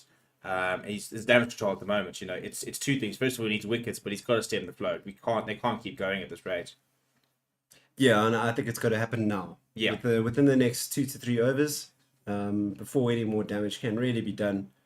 Well, interesting. Wiese Hendricks apparently will continue. I don't mind it. He's been the pick of the bowlers so far. I think the fact that the Cox on strike does play into that decision, because I think he has been getting the better of him, and I think Fat Duplessis sitting there thinking, right, one more over, let's see if he can get him. And I see no point in saving Hendricks for the, let's call it the 12 to 20 overs. By which time this game could be well out of hand. Yeah, I think if he was going to bowl again, he had to bowl through. I agree on that. Right, here we go. The battle resumes. Wiese Hendricks. It's a nice length, nice line just outside off, and Quinton de Kock happy to just block it there to cover. Look, if he does get something off the deck, it's the left-hander he's going to cause problems. The traditional off-spinner to the right-hander, it's not great. Yeah. Once again, getting it nice and full. Knocked on the ground for one, fielding off his own ball there. Has to be said, a lot of respect being shown to him. They've not really looked. I mean, you've seen a couple of reverse sweeps come up, but not really looked to go after him too much. Look, I think if you see his heat map of where he's pitched everything, it's going to be a very close cluster. Yeah. Makes it difficult. I would like to see them perhaps a little bit more movements within the crease, as we see Mayers knock one to the deep for one. Just shift the angle of attack a little bit, perhaps disrupt his length a little bit, come down the ground at him. Yeah, and I think what Wiese Hendricks is doing as well is he's darting them in. That last one, 97 kilometers an hour. So he's trying to put them in. That one I think will be a bit slower. Nice to taking a couple of Ks off. And another dot ball there for Wiese Hendricks, who looks like a different bowler for the rest of it. And again, the idea of pace off was working so well. But now this time when the clock goes down the ground, it'll just be a single, but a first bit of aggression really being shown against Wiese Hendricks. It is just one, unfortunately, but the intention is there. And you have to wonder now, Wiese Hendricks, not one who bowls very often, that kind of thing. Last ball is over. Well, I was going to say, can disrupt his length. He's unafraid and pitched it up again. You got to bottom through now, don't you? I think you have to. 3 over 0 for You have 9, to. going for 3 and over. You know, supporters going between 2 and over. Well, the problem is now who holds up the other end? He's Uh, created the pressure. Because I mean, one imagines that once he's finished, you know, Aaron Pangisa will replace him, and probably will fall on the trot if it's going well. But as you said, you know, you're now looking at if we're looking at some of the bowling options that Faf du Plessis has to his, you know, he's Shepherd went for 9, Alzari Joseph went for 16, George Gardner went for 12, Soboto went for 22. And who do we have outside of that? I think we have to look. I mean, you've got Donovan Ferreira, and sometimes I'll tell you what, there's a lot to be said about a player who is having a good game. You know, sometimes that confidence, you've just gone out there, you've played an absolute blind. He's the only other real bowling option, and Lewis Gregory. And Ferreira it is. First up, Nobody there. won't carry, but almost a bit of a touch of minus there. I like this though. I like this decision. As I said, I think somebody who is playing well, is full of confidence. I'd like to see Aaron Pangisa hold up the other end. Yeah, so I think. But let's see how Ferreira gets on here. And also stick with spin. Spin seems to be working. A man that can do it all. He actually does also keep wicket as Donovan Ferreira. And so many of these natural athletes do. Actually, I mean, you often find that some of the best all-rounders in the world are able to keep, able to bowl, able to do all of the above. And he certainly is a natural athlete. Right, Leon in the comments saying, well, apparently being very negative about everything. So, Leon, if you're going to be that bleak with life, then I suggest you go and find a life, to be honest. But so if you're that worried about South African cricket, then go and watch some 100 or something. But yeah, I mean, it's decision time now for Faf du Plessis. Pretty well played this by Mayers. Played it so late. Not a bad delivery. I mean, that can sometimes very easily you can edge off there. Hey, that's a good return. That could be it. That could be it. It's a great shot. And the fingers up. Donovan Ferreira could have the breakthrough. I don't think this will be reviewed. This looks very good. He has gone up, has Carl Mayers. He looked for the big heave. He's missed it. He's down on one knee. I don't think height will be much of an issue I must here. say, without bat involved, my initial shot is that should be out. Yeah, I think that if there's maybe glove or something, that's the only thing I'd say of him. But Donovan Ferreira might have had the Midas touch here. He just went for a 4, and it looks like he could finally have the breakthrough that Joe Kings had it is looking the wicket for. of Mayers and not de Kock, but perhaps that causes de Kock to be a bit more circumspect if he does lose his partner. Yeah, I don't think it will, to be honest. I think in terms of de Kock's attitude towards the general game, this could be a very big moment. He's happy to toss it up. I mean, it's in line. It looks like it hits in line. I don't think too much is saving him here. That's tickets. Again, we're probably going to have to watch the same replay 45 times before we then go to the ultra edge. Strangely enough, I think my only concern is height. Well, my biggest thing is it hits him in the back leg. No, okay. Yeah, I think No, I think, yeah, I do think that the only problem here might be height. We'll have to see what ball tracking says. if we ever get there, we're still watching now the slow-mo of the... I mean, again, this It's hot so timing. clearly away from any sort of bat. But we'll have to check. I mean, I'm going to go to ultra edge just to check anyway. That's inevitable, Of course, yeah. you know.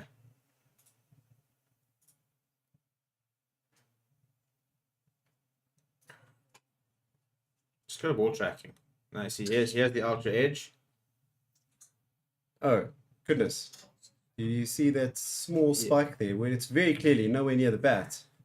Oh my goodness. Is that going to be given as? I mean, you've got That the small spike. Does not...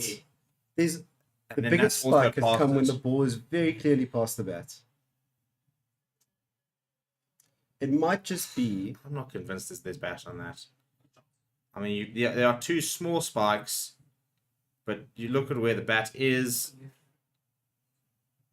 There seems to be space between the bat and ball for me. Well, they're rolling it back and rolling it through. Oh, I think we're going to see a very interesting call here. Umpire Sean George is the man watching this all through. Personally, I think there does seem to be daylight between bat and ball. You freeze it right there. The ball's back past the bat there. On the left frame, I think the it ball's looks behind close, it, you know. but the ball is well past the Yeah, bat. the frame before that, there does seem to be a separation. Oh, Oh. they're gonna say that it's hit bat. Wow. No way. And this goes back to that game I was talking about. I wish I could remember for the life of me which one of these recent series it was. I think it may have been a New Zealand game or an Australian game. But something exact same happened where the entire audience could very clearly see daylight between bats and there's absolutely nothing else involved, and it was given out. It's a big call. And That's a huge call, in fact, and I'm not sure I agree with this. Bullshit. I mean, for me, when you're watching the front on, it does, the first angle looks like it's gone past the bat. Yeah, I mean, there is, however, something to be said for Mayers. I'd like to see a replay of his initial reaction, how quickly he called for the review after that, which I believe And it was goes very up. quick.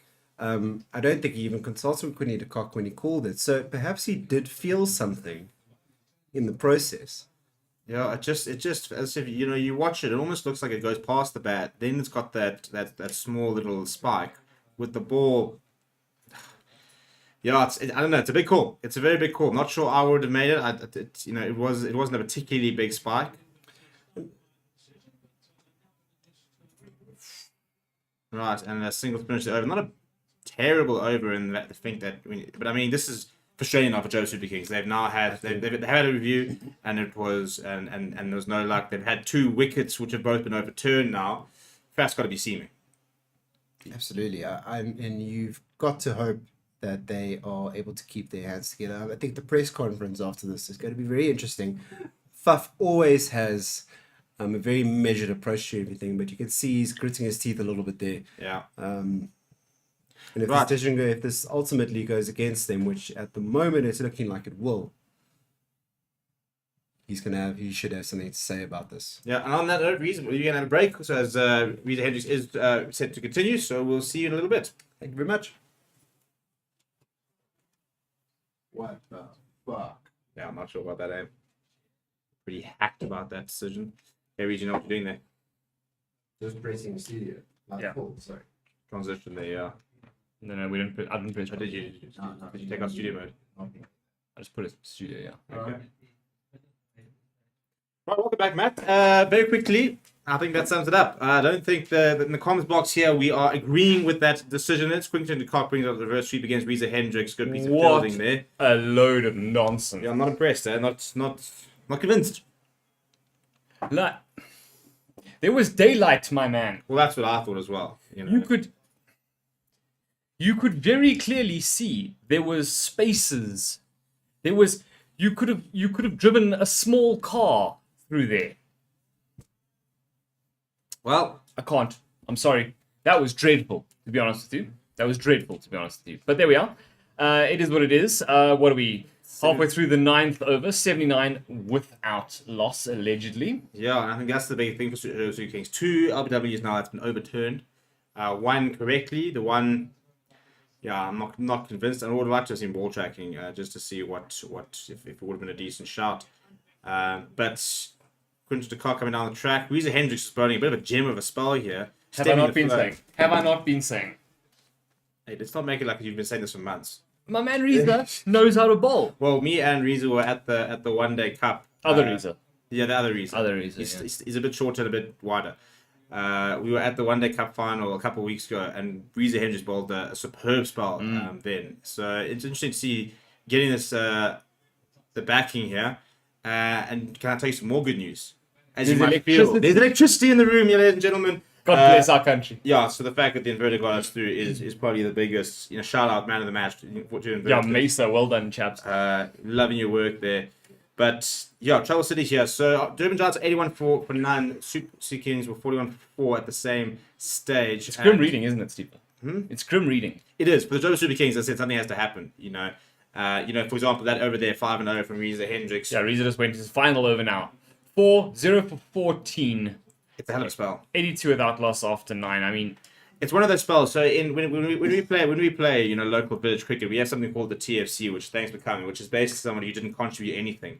Now after his innings, he would have been firmly in the TFC race. Yeah. So you got to love to see a batsman being thrown the ball and coming back and saying, "There's my contribution for the match." yeah, no, he kicked ass that. I mean, he really did. He did 4. I mean, Jeez, 3.5 and over. You can't complain. Yeah, it's very good stuff. He's a very tidy.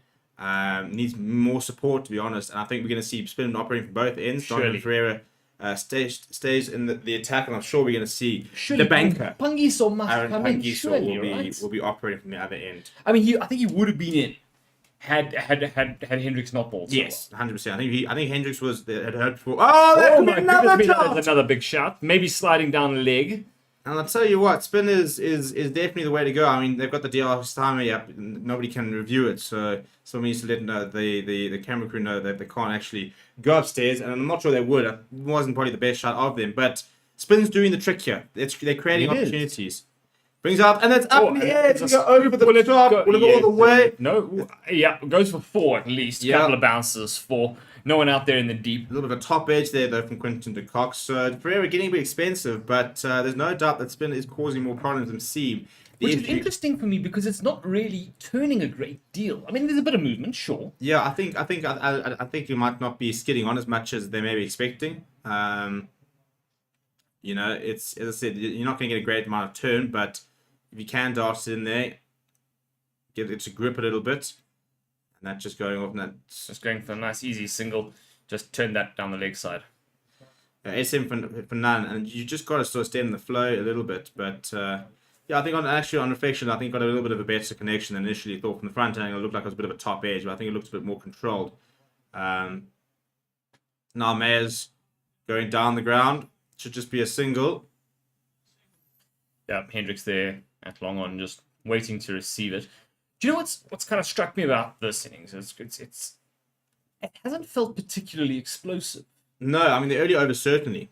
And I mean, they're going along, you know, they're really going along at a very decent rate. Catch it, somebody. It's off the No. pads, Yeah, I looked off the pads anyway, but it hasn't felt to me like Donovan Ferreira's innings, which really did feel like, you know, like there was venom in it. Yeah, and I think they've sort of added regular boundaries as opposed to a quick flurry. You know, I think the spin, as I said, it's always been like on one end there's been permanently been dispatched, whilst the other end's been pretty solid. You know, we've had 10 overs, of which 4 of them were Weezer Hedges, which weren't. So I think it's almost been a case of it's been a slow over followed by, you know, an explosive over, which is maybe why it hasn't followed as explosive. But sitting at 89 after 10 is prime smooth sailing at the moment. You know, they're looking at 120 yard after 130 yard after 12, which puts them in Comfortably. very gettable Comfortably, from yeah. that perspective. So I mean, we're looking at that at the worms now, and I mean, obviously, the first thing you notice, the wickets. yeah, just none. There are none, and that's a massive problem. And that Saborto over really, I think was a train smash. You know, you look at that worm; it went up quickly,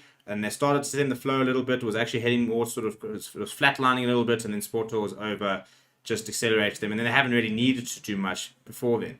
No, and I mean, it's kind of looks like it's been a bit of a catalyst to allow them to kind of speed up a bit. You know what I mean? It was that one explosive over that then kind of got the blood flowing. Yeah, and I think at the moment, you know, 102 of 62 deliveries as the banker Aaron Pangiso does come into the attack. Glad to see it. You know, they don't need to be explosive now. You know, they can very much just come from tick over the next sort of 4 or 5 overs without having to be too aggressive. Because, I mean, the required rate sitting at about 10 and over. Well, and that he is a started with a full dreadful, toss. dreadful start to the evening. Very uncharacteristic from Aaron Pangiso, and that's a gift. And, you know, you talk about stemming the flow and trying to get yourself back into the game. And you know, you have a bowling challenge and you think, right, this could be us getting back into the game. You bowl that, the entire over's gone. Yeah, clearly. The And I pressure's mean, gone. Quinton's not going to miss that. Do you know what I mean? We're not bowling to a tail end here. No, so the required rate currently sits at 10, which sounds a lot, but Absolutely isn't when you- you've got 10 wickets in hand. yeah, and you tend to go, you know, 12, 13 runs and over in the last sort of 4, 5, or 3, even 2, 3. So the fact that they're sitting at 9, they're so close to the rate anyway. They're not giving themselves too much to do in the last stages. But I mean, a shot like that, you know, he now has to bowl 5 dot balls for that to be a reasonable over. Let's see Well, what let's see what he can happens do in a second. here, yeah. Oh, he's down. missed it. Ooh, Gone perhaps up. pitching outside leg, but bit of an appeal, kind of half-hearted from behind the Yeah, stumps. also very far down the track. As well, yeah. So, but a better ball from Pangiso. And interesting, once again, De Kock hasn't particularly settled against spin. I mean, that's apart from that's 6, which is a full rank full. Top. Yeah, no, that's you might as well just bolt that underhanded. Yeah. You know. Right, Pangiso to Let's Palmeiras.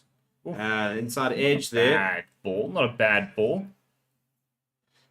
I mean, I think, it looks like, Ferreira will probably bowl through as well. The issue then comes, I suppose, the pace towards the end. And I think if the spinners can just try and just slow things down, go at 4-5 and over, let that required run rate get to 11, get a bit 12, of pressure. Absolutely, 13. you're right. Give your seamers something to go, and that's straight to the legs. Hopefully but no, it's okay. Yeah, no single there.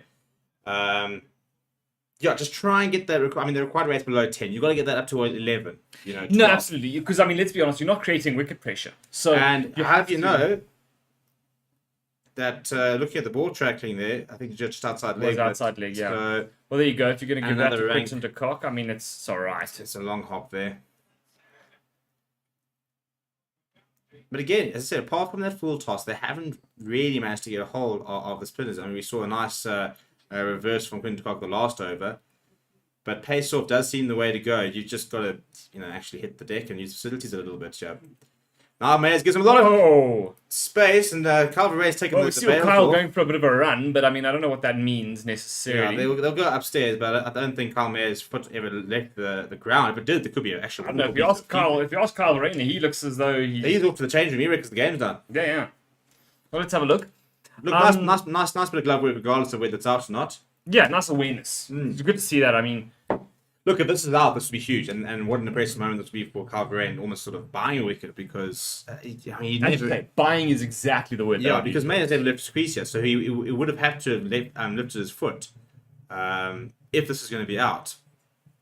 We didn't see a replay for the run out, I don't think, until the decision was made. So, and again, taking a long time to see. Have a look, but it's not bad. Okay, let's exclude the first, the loosenage. Here we go. Yeah, no, but that's the thing. Not a bad over. We're looking at this, and it just sort of straightens it a little bit, slides. Where's that foot? We can't really see it. Ooh! Oh, it looks like he may be out the crease there. I tell you what! You're right, Steve. You say he didn't move his foot, but the problem was his foot may have not been ever inside that crease. I tell you what, Carl Verreyn might have just gotten JSK there first. We'll have to see the side on from behind the angle. It doesn't look like anything is behind that line. No, I don't see anything behind the line. No, I don't see anything behind that line from the side. And he was convinced. As most keepers are, to be fair. Yeah, but Get they live their life convinced, don't they? That's a great bit of It is work. very, very good work.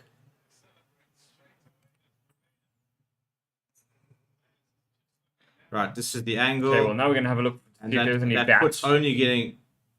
Well, if it's bat, it's out. Clearly, well, yes, but clearly there was no bats. So let's see. That's dragging only further and further out. Yeah, as he's things well stand. up there. He's well up there. The foot starts to come back. Does it ever get back? It doesn't Not get back. on He's gone. your lap. Carl Verreyn, good bit of keeping there. The breakthrough that they've needed. Spin doing the job. And the banker. The Banker doing the job. You're right. Look, I'm a big fan of Aaron Pangiso.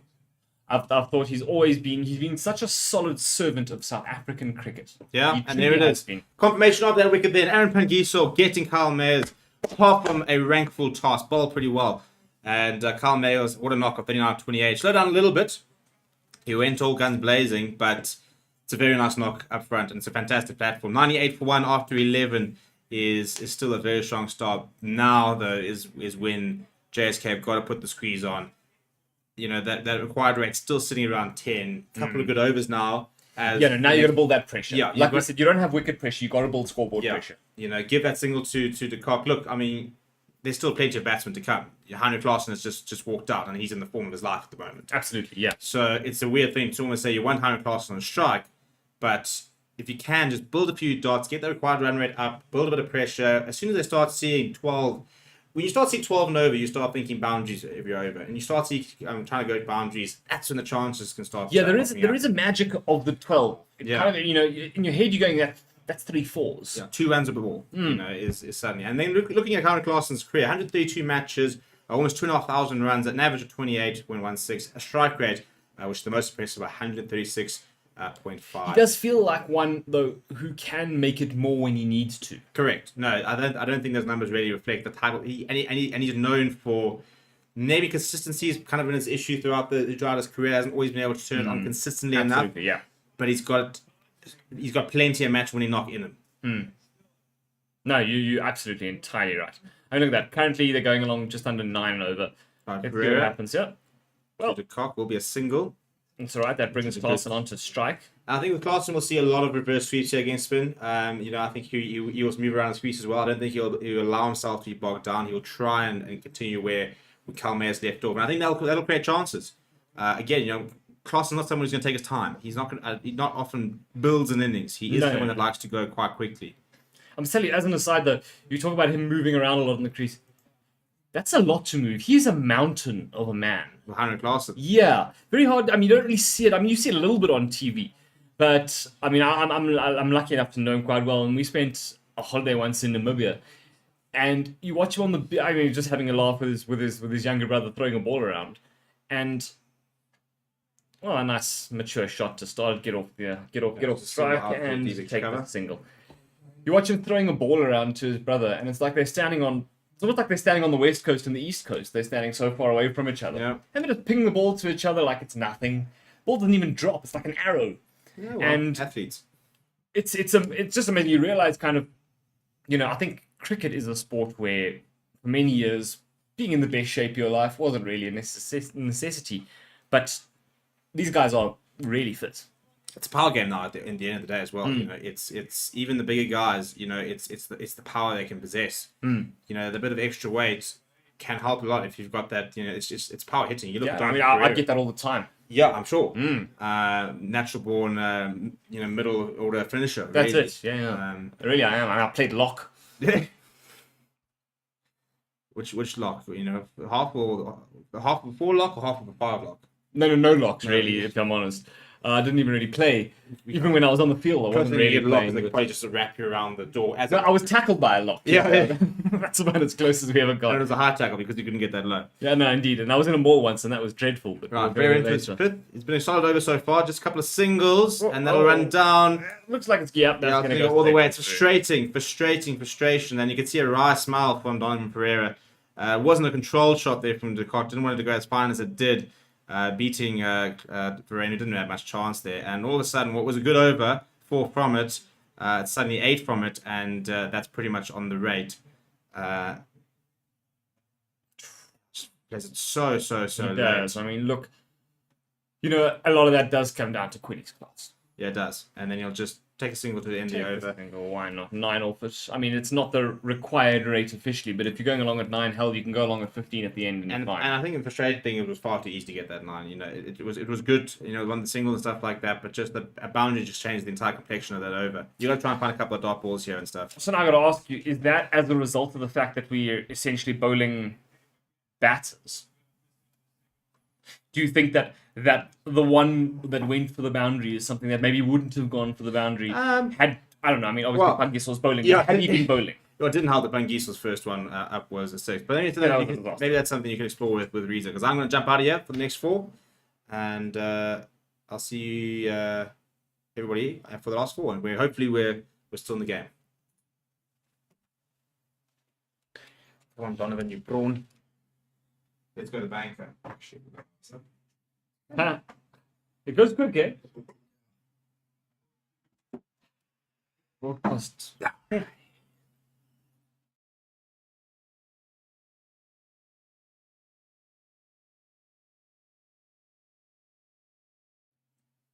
Well, welcome back to our broadcast here of the Durban Super Giants up against the Johannesburg Super Kings match 2 of the Betway SA20. As things stand, not looking too good as we see what appears to be, yes indeed, a very, very comfortable boundary going the way of Quinton de Kock, who moves up onto 68 or 45. Now that's important because the Durban Super Giants are on 113 for 1 after 12.2 overs, chasing 191 as their target. Reese, does it look like they're going to get there? Absolutely. I think they're well on target. It's very comfortable at the moment. Quinton de Kock is pulling out all the shots right now, and as we see him come down to Aaron Pangiso and absolutely send it over mid on there. The disappointment from the crowd told me that was a dropped catch, but I don't think that Quinton de Kock's going to care. No, I don't think he will, and if he feels like doing out of the kindness of his own heart, he could probably donate some of the money he's made from this tournament to someone in the crowd who's made a drop. Or several tournaments, yeah. No, absolutely nice 6. I mean, it was, as you said, I mean, just dragged it a tiny bit down. Didn't really just Yeah, it's, he it's just a nothing ball. went for it. It's Yeah. a nothing ball, and Quinny in the previous ball there as well, another 4. He's gone to that reverse sweep quite a lot. It seems to be a very comfortable shot for him. It does seem to get him in trouble a little bit sometimes, but it's resulted in some good returns for him. It has indeed. We just see a little cut there to point for a single, which will bring Klaassen on strike. 2 from 2 so far for Klaassen. Now, if you're Klaassen right now, we know his game. We know he's got a very aggressive, very powerful game to him. Right. Does he just play? Yeah, I think he does. I think have a go here. Play your natural game. There's no call for you to deviate from it. And I'm sure the message from Lance Klusener and Jonty Rhodes is exactly that. And I'm sure you have a go. And he's a very straight hitter, which is something that I absolutely love about Klaassen. He's traditional in that sense. He is capable of pulling out the differentials, the the scoops and the variations, whatnots, the fun stuff that you often see. But at the end of the day, a straight drive down the ground for 4 is still 4. Yes. And he does that to perfection. No, he does indeed. Let's have a look here. Last ball of the over, and De Kock just again a bit of a little late cut there out to deep point for a single. Ends Alan Pangiso's second over, 15 runs from it. Certainly not as good as what his first over was. 15 runs is not what they want, huh? Yeah, and De Kock, he's certainly got a game plan in mind. He's going 2 boundaries with the first couple of balls, I think it was, and after that, turn over strike. And you're sitting at a 9-10 over quite easily. Yeah. So I asked you this question a little earlier on, and rightly you said probably a bit early to speak about it. But the bonus point? I think you have to go for it now. Now you go for it. No ifs, buts, maybes. I do. You are sitting at 70 runs off 7 overs at an average of 10. It's going to be difficult. Don't get me wrong. 10 and over is still an ask. But it's entirely possible. But I think for now, get to about 17, 18 even, see where you're looking at, and I'm sure that he can accelerate from there. They can easily put together 20 over, 220 overs, and that will happily easily get them their bonus point. Yeah, well, that's it. I mean, you need that. I think it's a 1.25 strike rate. Yeah, it's not too much. Not too much, but the reason why I asked you as an, as a kind of an interesting perspective is the target's 191. It's not a small target to achieve. And I mean, there's plenty of batting to come. We know this. Plenty of batting to come. In addition, if they were batting first, which is something they need to look at as well, and they were sitting in this position, what do you think the score is that they would have considered par? They would probably have been aiming and said, I think we could put on 90, 100 runs from here. Yeah. And get to that 200, that 210 mark. Yeah, I mean, this easily looks like a 210, even, I mean, with these two guys, if they, if Klaassen gets himself in, easily, you could take 220. Right, and treat it as a bat first innings. What would you have aimed for in there and bat accordingly? But also, I suppose, on the other side of the coin, maybe it's a little early in the tournament to start trying to squeeze every point out of it. Get your first win under your belt. Don't try and take any unnecessary risks. I mean, you lose 3 quick wickets now, and then suddenly everything changes, Yeah. And it's still totally viable to lose 3 quick wickets now. And now suddenly you got 5 overs left or 4 overs left to bat, but you got 6 wickets in hand. As we see Jonty and Lance Klusener as Klaassen just pokes that into the deep for 1. Having some fun there, as they should. They're well in control of this game. Is it gone for the Super Kings? Is it gone? It's definitely not gone. It's definitely not gone. 10 and over is still an ask. That's two boundaries and over at least to get you somewhere close there. Yeah, and is there that we go.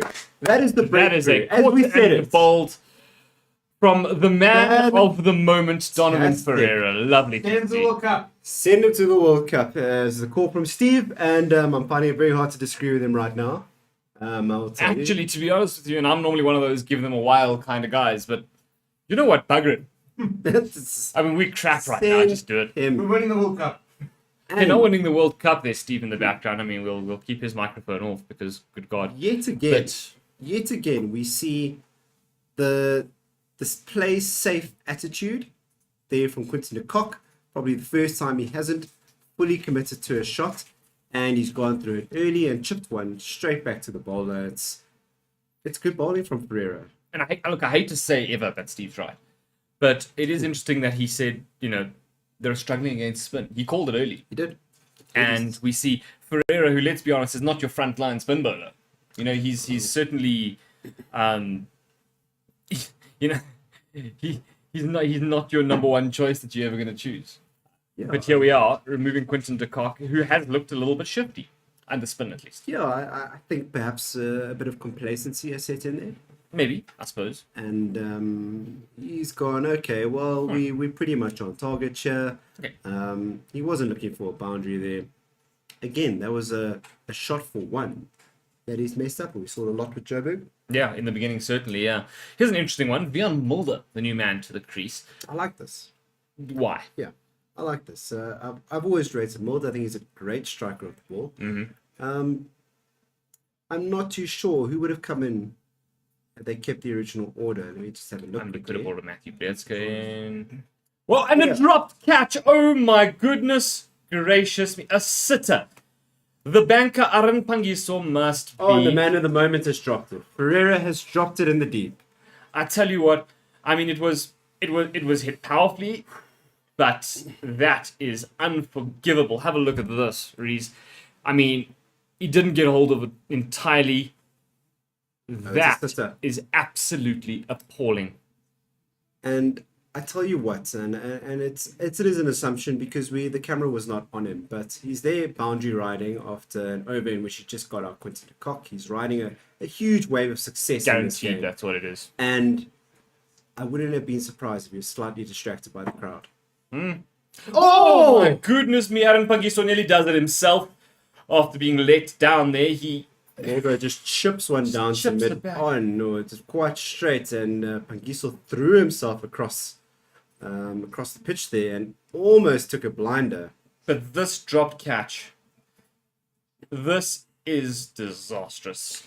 Yeah, it looked to me like Ferreira was late on it. I wouldn't be surprised if he was signing balls out there. And My man, wasn't £5.5 quite- million rand, you not get distracted here.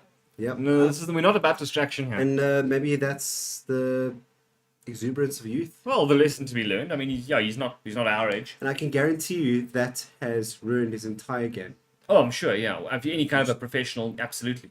He's put in an effort today that has put his team in a position to win, and probably the simplest of his tasks today, he's put it down.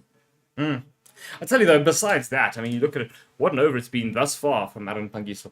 I mean, 4 singles off it and a dot ball. That's that's the kind of thing we need. I mean, we're saying with Steve now, you need that scoreboard pressure. If you're not going to take the wickets, you need to have the scoreboard pressure. And We're suddenly if looking there's at a very something different equation here, maybe. something to console yourself with. We're looking at a very different equation here, Maddie. After this ball, it should jump to just about 11. A little over 11, I'd imagine. Yeah, I mean, it's what's that? Have a look there. You need 60 runs from 5 overs. Aaron Pangiso there going for 5 off that over. That's a great over. 5 and unfortunately a missed wicket there. Look, absolutely doesn't look Should have wicked. been, You can't. should have been 4 and a wicket.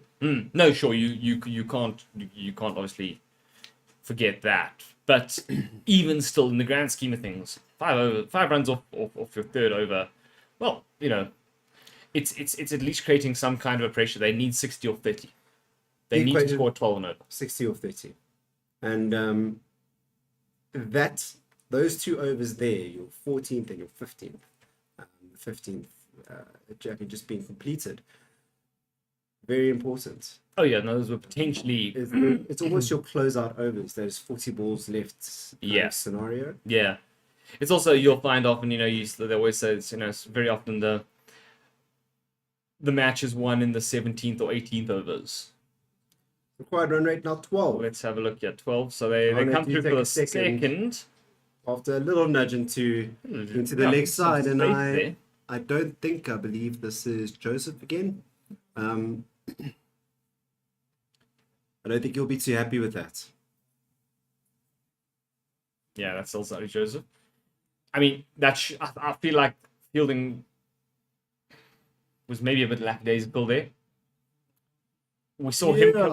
him coming in, but you had to look. I mean, there were another couple of players who were perhaps a bit closer that could have maybe made the call.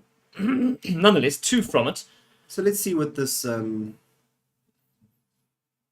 my goodness me! Oh, Right, well, dear. there we go. That will be not 4. That looks like it'll just be a single. In And fact, I will say that was almost actually a little bit dangerous there from Klaassen. He's preempted a shorter ball, and it was slightly short, not too short. And he's tried to flick it over to find leg, and he's very late on it, kind of cowed away from it a little bit. It could have gone very wrong up under the helmet quite easily. yeah, that was a bit venomous from Joseph.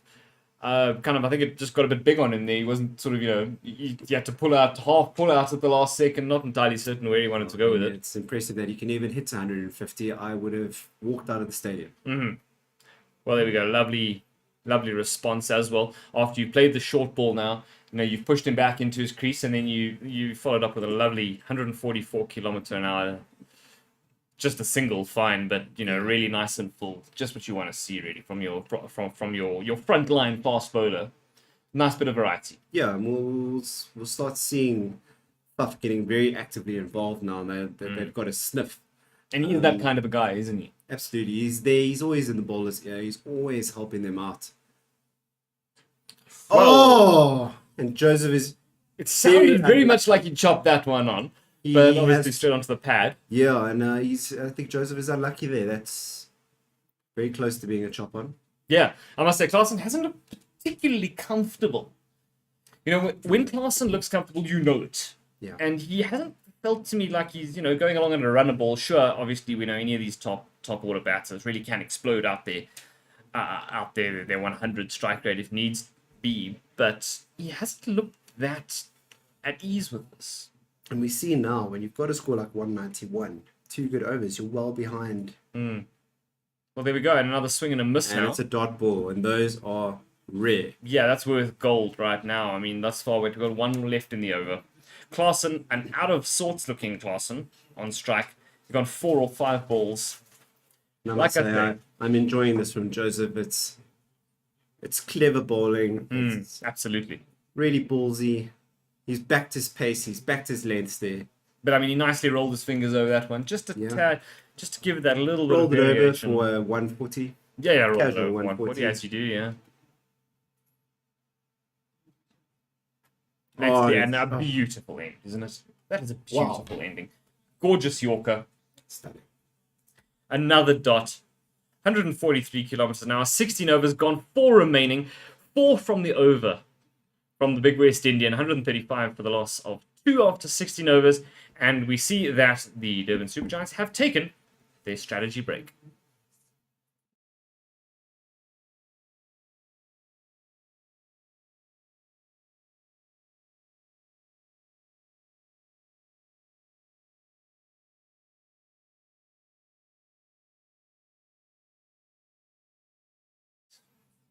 Encroaching for sure. It's now 13.44 required. And it's always that mental block against, as soon as you hit over 12, you're thinking 2 sixes. Yeah. Or 3 fours, and you're still short. And we're going to have to see two big overs here, I think. And I think they're going to have to do it now, sooner rather than later. Absolutely. You can't leave this to the last couple of overs. It's not going to work out. Take it to them now. You've got batting behind you. And if you're feeling out of sorts, sometimes the best thing to do to the team is to go at it. Absolutely. Give yourselves an opportunity. Well, lovely to hear it. Lovely to hear it from you. That is 16 overs. It does mean we get Mr. Steve back in the commentary box for the final 4 overs. But thank you. It has been lovely. Thank you, Matt, and thanks for being with us, and looking forward to doing this again soon. Absolutely. Great to have it.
And we're back for the last 4 overs. And Reza, I think as Joburg Super Kings fans, got to say it's our game to lose all of a sudden. Oh yeah, we're back. We're back, boys. Very happy about it. I'm glad Matt's out the picture here. Yeah. You know, this is looking good, and this is exciting as a product. Yeah. Yesterday's game, a bit of a rollover. Today, a bit more excitement. Oh, and as we see Mulder, as I was saying to Matt, having an immediate go. Well, he out has of the to blocks. at the end of the day. Required rate up to 14. You know, and you remember we spoke about the fact that once the required rate gets to 11, 12, you get those 2 wickets, which couldn't have. At the end of the day, they'd gone so far they had to go all the way. Right. You know, because No, no. whilst they had stayed with the run rate, it can creep up. And you look at the last 2 overs, and there's no boundaries. Oh, and Claessen's had a huge swing and a full delivery from Pangiso, and well, it's a freshie to be honest with you. And the previous one from Mulder was just put out to the deep for one, and the run rate is jumping by almost I think 0.5 at the moment per ball. Yeah, just about. I mean, even more than that. Yeah, just under that. So it's up to 14.34. Single now out to the deep there from Klaassen. And yeah, I mean, Aaron Pangiso, after a horrendous first ball, has really brought it back. And that wicket of Jakok, really important. John Ferreira coming in there. Yeah, and I think that's been my concern about this lineup from the start is, although they, wow, How that has not crashed into leg stump, I have no idea. Van Mulder's walked across the stumps to try and go over backwards square and just completely missed it. And how that has missed, I mean, I take an extra coat of varnish and that's slipping.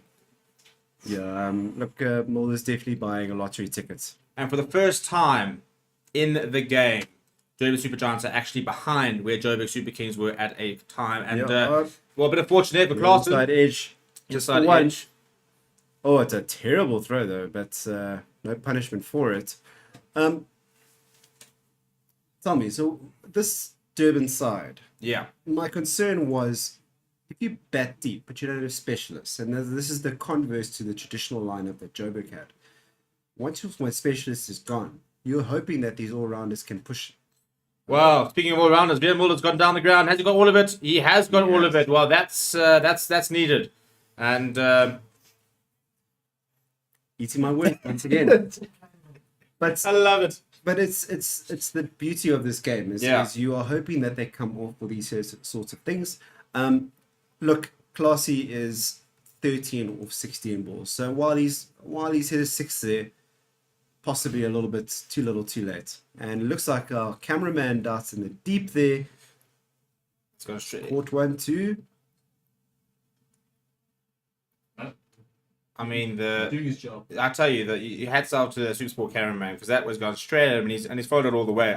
Personally, I don't reckon he gets paid enough to do that. I would have been out. I was thinking, I probably would have been trying to catch it one hand. So that I Big could then, fan of Supersport cameraman as well. yeah, world class, always is. But Aaron Pangiso bringing that spell to an end. Right, Azario Joseph, last 3 overs, the equation getting more and Joseph more. has And cut him in half there with a slower one. It's I'm really impressed by Joseph. I must say, I know his comeback- first over was expensive, and since then, yeah, look, I must say that wicket that was ruled out for Noble. I mean, they've had their chances, haven't they? They've actually created 2 wickets, I'd say, that was there as we see overturned. here the player of the match voting. Who's got your vote there, Steve? Quinny de Kock, Mario Shepherd, Donovan Ferreira, Reza Hendricks. I think it has to be Donovan Ferreira. Despite the drop, the innings, you know, the wicket of de Kock, bowled well. The full toss there from Azario Joseph. He gets away with that. It has to be for me for Donovan Ferreira. I think, you know, honorable mention that Reza Hendricks spell. No wickets though. So No runs. didn't score too many runs. Quinton de Kock was a nice knock, but I think it's got to be Donovan Ferreira for me and yourself. Yeah, I think I'd have to agree with you. I think that's the correct call. The drop questionable in the end, but it doesn't look like it's having too much effect at the moment. Honorable mention for Mario Shepherd though. Nice little cameo. Very, very much impressed with him. His bowling wasn't too shabby, if I'm correct. He did take a little bit of tap, as did everyone by Quinton de Kock in the beginning though. And it's amazing how the equation just falls. I mean, 44 and that's to be 43 required off. And it's I think it'll be about 15 balls now. It's great bowling by Shepherd. He's at a low full toss there, which is very hard to get away when it's at that pace. Yeah, and I think Joseph's been so we talked about the fact that Super Giants had no pace. They didn't have the kind of pace that Alzarri Joseph has bowled with, and I think that, especially in his latter two overs, we've seen that pace. We've seen that he's rushed them. He's fired them. He's fired a couple of Yorkers in, gotten them right. There's no substitute for pace sometimes, isn't there? Yeah, and I think we've seen that with Henrik Nokia.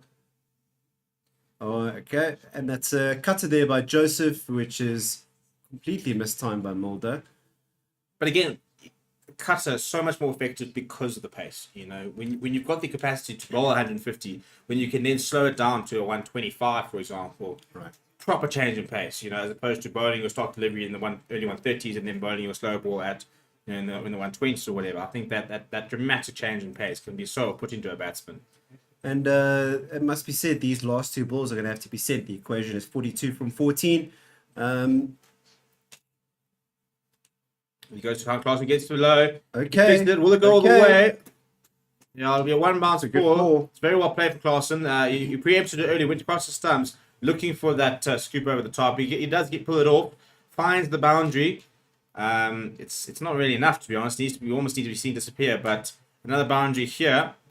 I think then this last ball has to go to give themselves a shot going into the last two. Required run overs. rate, before this ball was 17.2.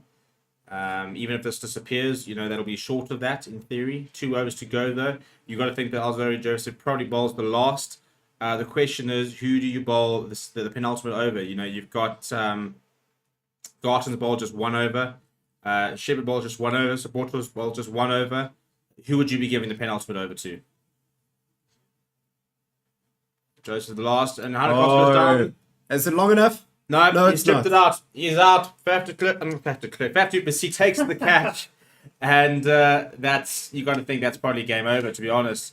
The perfect end to that over from Joseph after going for a boundary. Klaasen knew he had to come down. He had to create something.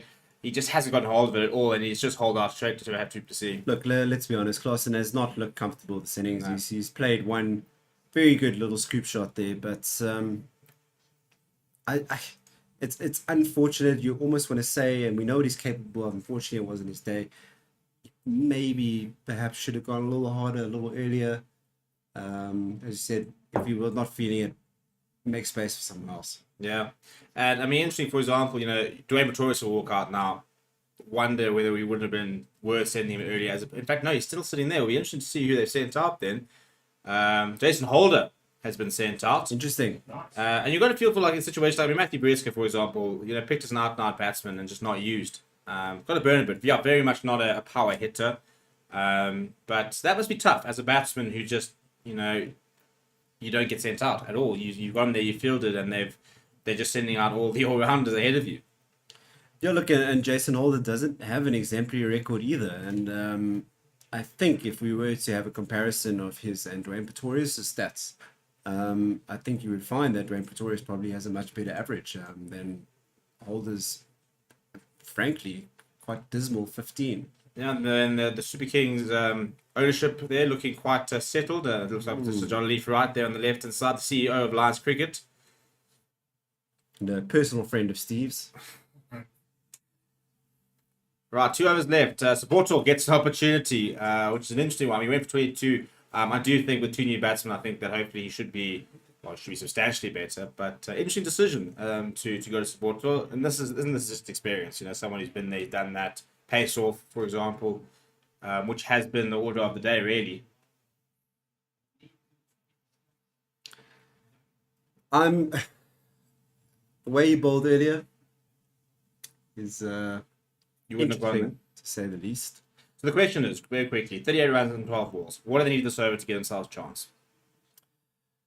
38 and 12, I think they've got to get at least 18. Yeah, I think 18 is that magic number. 20 or 6, you can sit there thinking maybe. Anything more than that, I think is very likely. So Porto. And it's got straight up. It's got straight up. It's a full toss. And it it's is caught. caught. It's not a great ball by Suboto. He's hanging around wondering about the no ball. I'll be very surprised if that's given after the ones we've seen not given tonight. I think if that's given... Nah, wicket has appeared in the column there. Well, supporter with breakthrough. Wasn't the best delivery. And I think just completely mistiming it there. Vian Mulder went straight up. Aaron Pangiso, they're still waiting, still having a look. It's obviously having a check there. He did bowl a no ball earlier where he stepped over, I suppose. And they will check this. But I'll be very surprised if I see this. Those two earlier were much higher, at least from first look. Let's see how this one looks on the replay, if they offer us one.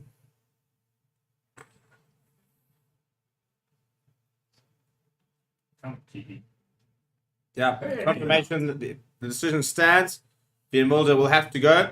And yeah, I mean, look, Saboto, it wasn't the best delivery, but the breakthrough is the main thing. Ben Mulder trudges off. Rice Miles also, again, just didn't really manage to get going at all. And yeah, it was frustration. And it was, again, an interesting decision to send Ben Mulder in so early. He can hit a long ball, there's no doubt about that. He's been getting better and better and in very good form batting-wise. But you just think, a player like Dwayne Pretorius, who's known for being able to go from the get-go, not coming in. Surely he walks in now? You'd have to imagine. I don't know how he just has taken so long, to be honest, for him to come in. A bit surprised that Garton didn't get more of a ball. Yeah, I mean, 12 off the over, which, wasn't, I mean, it was better than Sports, unless they go to him for the last, for example. I'd be very surprised if they go away from Alzaro Joseph, but I suppose it also depends on how much you've got. If you're sitting there with 25 to work with, maybe you're going to sit there and say, right, Garton, let's see what you can do in this sort of situation. Let's see what we've got as a death bowler. We've seen what Alzaro Joseph can do. I mean, bowling in the 18th over still at the death. We've now seen what Support can do. Dwayne Pretorius. Well, Support has gone very wide there. It's got to be wide. And it will be signalled. And a frustration ball first up. Look, he knows they're going to chase him. He's trying to work as much as he can within those lines. And you know what? Second glance, it did look a bit high. That no ball. I think also if you look at the pace of him, it's not. I think it will dip quite a lot towards the end. Gone with a full toss. Dwayne Pretorius has he got all of it? If you bet he has. He's hammered that down the ground once again. Saboto not finding his length. Lance Klusner approves, and I think that's Dwayne Pretorius saying, "Chaps, I should have been in here a long time." Look, and Dwayne's stood there, head still, feet work. It's worked out well. He's not tried to overhit it as well, which is key. And centered, and it's just travels across the boundary for an 83-meter 6. And just completely missing his length again. But the timing's good. As I said, not overcomplicated. It wasn't particularly agricultural or anything. He just plants his feet really open. I mean, his foot was nice. Body stance was nice and open, clear. Sort of his classic power hitting stance to then dispatch that. And Saboto under pressure a little bit. You get a couple of boundaries here. You get that down to 18-17. Game could still be on, but and he goes wide. Ah, man. And you have to wonder now. This might be on. Yeah, well, this is the thing. You've got 4 balls left.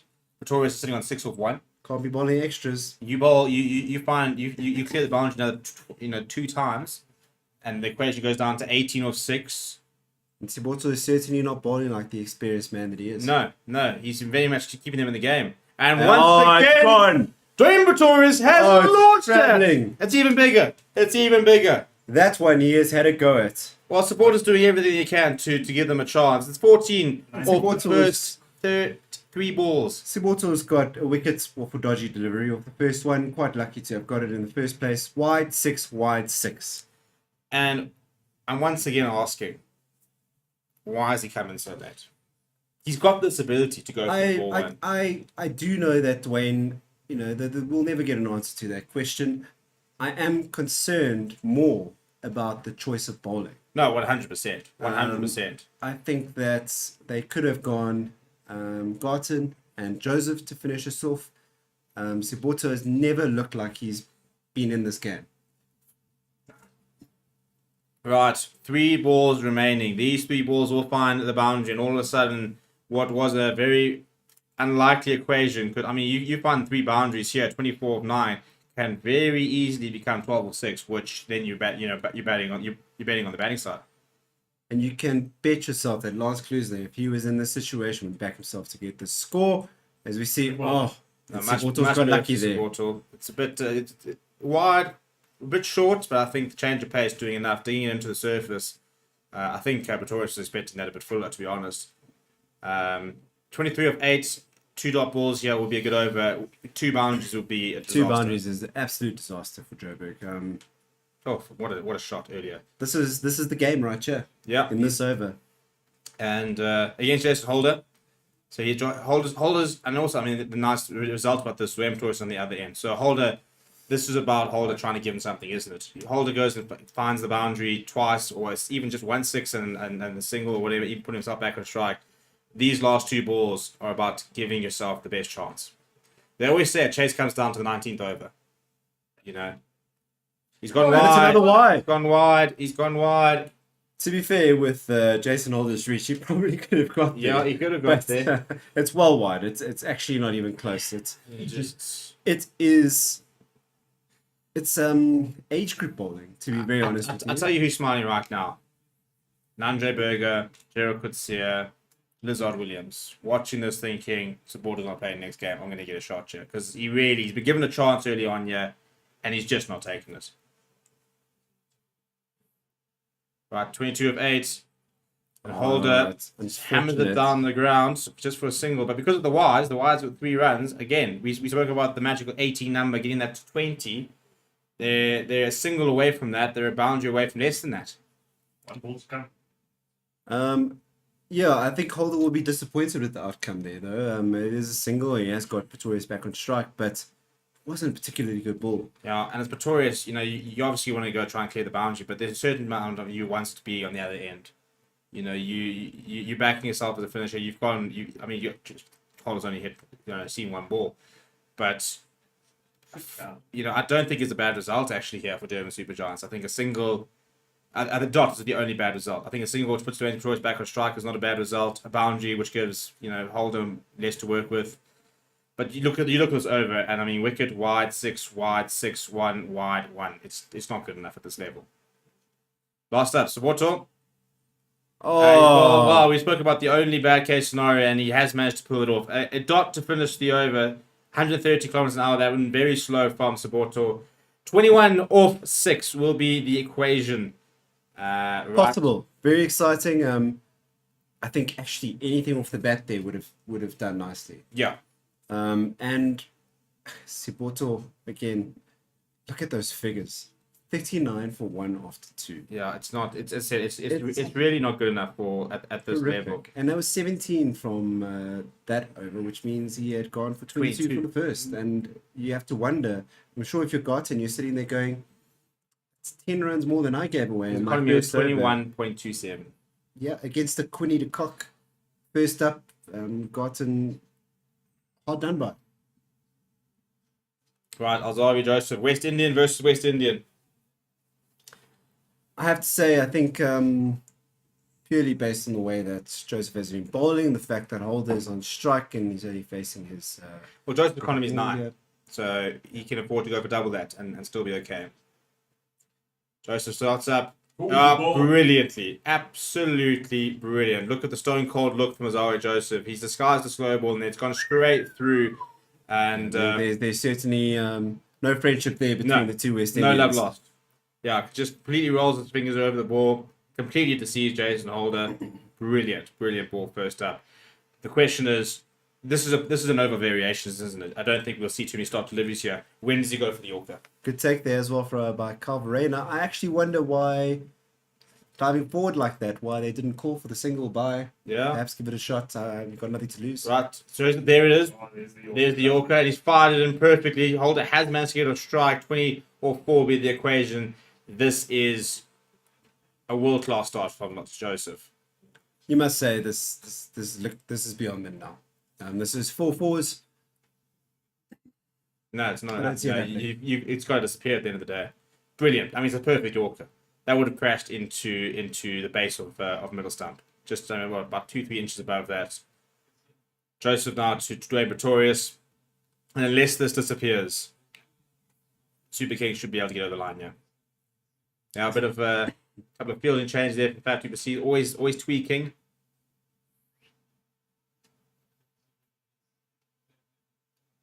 I'm excited to see how Joseph goes through the rest of this tournament. He looks an exciting prospect. Yeah, I think very much their premier bowler. I think from a pace point of view, can bowl very quickly. We'll be back to the death. Oh, it's And- beautiful. Done. Finished. And that's it. It's a single from Joseph. Raymond Torres can't get hold of it. It'll be 19 off 3. It is mathematically impossible unless the ball was bowling and he added a couple of extra wires into it. So this should be it for Joburg to be king. Oh, you also supporter, yeah. Hey, there's no need. Or me. You also touched with a few wires the last time we played, so Only one of us has bowled a double figure over here. just we have witnessed 18 ball overs in our clubs, so this could actually still be on if they will play. Right, here we go. Couple of and this don't you always find this strange when you've got 19 off 3 and you're still tweaking the field? All you got to do is bowl 3 legitimate deliveries. Sure. And Oh, that right, is- it's stunning. They've run through for the single, but it's brilliant. I tell you what, they've taken the run there, but sorry, Joseph. Take the bonus point. It's incredible. Truly, he doesn't actually need a field at this point. He's doing it all himself. No. I mean, basically the other 10 are on there because they legally have to be. They could all go and start tucking into a couple of beers, but I don't need to worry. The game is wrapped up. 18 or 2. Dwayne can add to his stats here if he wants to get a couple of extra runs, but the game is over and done. As Joseph walks in, Oh, he's Ooh, bowled that. he bowled Oh, what a could take! this be out? You know, they're He's given going it- up. I don't They're know. appealing for catch and LB. So is the umpire gone up here? Has he been given out and the batsman's gone up because JSK don't have a review here? So interesting to see what and who has actually gone up here. And Fat Reaper see all smiles. Looked a little bit concerning. I think he looking a bit dark there. I reckon that beard was a bit grey a few overs ago. Looking far more relaxed with life after that really good fight back. But also I think how impressive is that from JSK that they've had to fight back twice.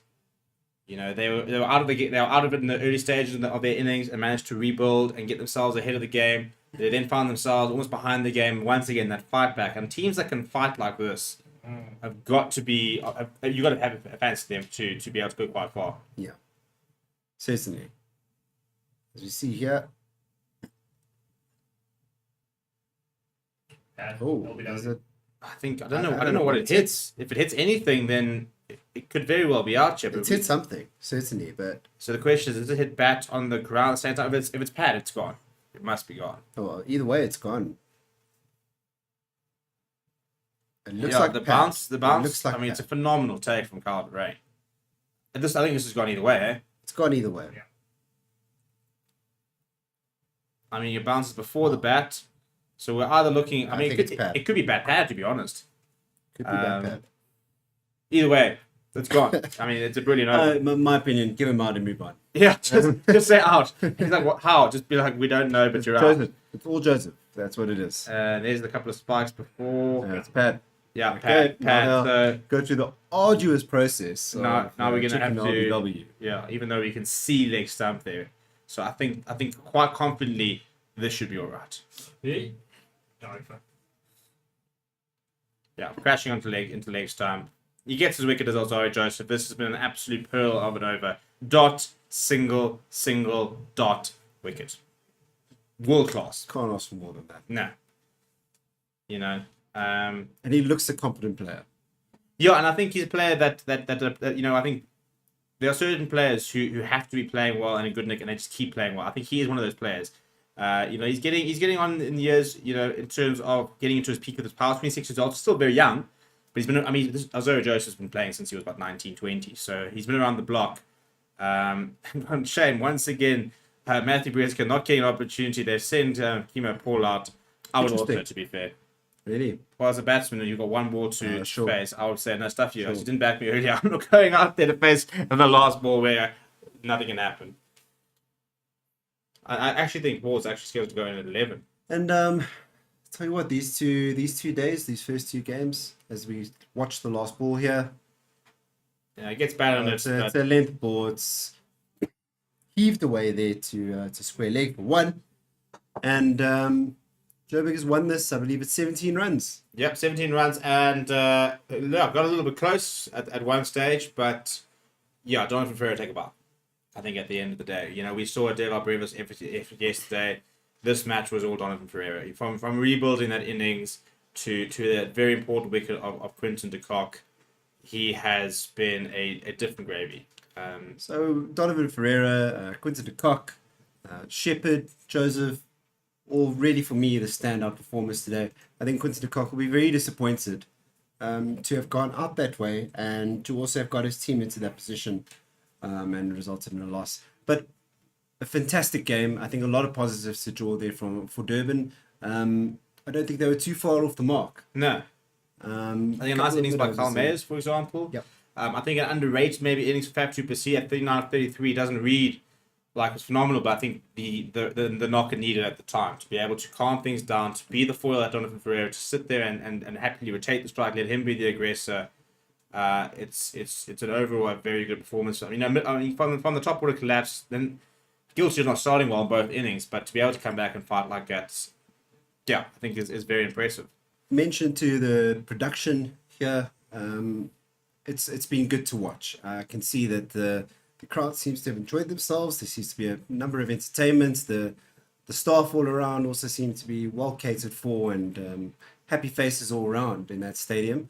So other than the crickets, good job CSA. Yeah. And I think a good product so far. You know, two good matches. Yesterday wasn't as close as this one, for example. But you know, a match where you're seeing 190 for 6, 174 for 5. That's lots of runs. There's 11 wickets in there as well, so there is some action that's in that regard. And I think that, yeah, I think as a Graham Smith, we said yesterday, I think Graham Smith will be going to bed very happy. I think he'll be once again going to bed quite happy. It looked like a decent crowd, and we're still during the week, by the way. I mean, it's a Wednesday evening. Very interested to see what the crowds are like come the Friday game, for example, and the weekend games. But so far, it's been really good. It's been a good tournament so far. And yeah, just before we wrap up, any final sort of thoughts on the game, you know, on both teams maybe? As I said, you saw some positives there for Durban Super Giants. JSK as well as a side, I think they could go really far. What are your sort of final thoughts on both sides? yeah, I think they won't be overly disappointed with the results. I think that they are certainly within the realm of possibility for Durban. And Joburg I think they would have expected a win there. And they got it. They've succeeded at their task. And a bit of a scare though, to be honest. I definitely don't think it was a perfect performance by them. And yeah, looking forward to seeing how they progress. I don't think either of them will place too much stock in this game. Could have gone either way. Right. Well, there we go. People, thank you very much for joining us. It is a bit of it's just gone past 9 o'clock, so it has been quite a long evening, but it's been nice to get through the entire match without load shedding, taking too many prisoners. But please do smash like on the video. If you haven't already, please do subscribe. The channel will be live again. Once again, as we see the Victoria Capitals and the Sunrisers Eastern Cape join the fold. It should be very exciting. Myself, Matt, and new presenter Daniel will be with you guys for that tomorrow, so make sure you tune in then, and we'll see you then. Thank you very much. Keep safe, keep well, and have a good night.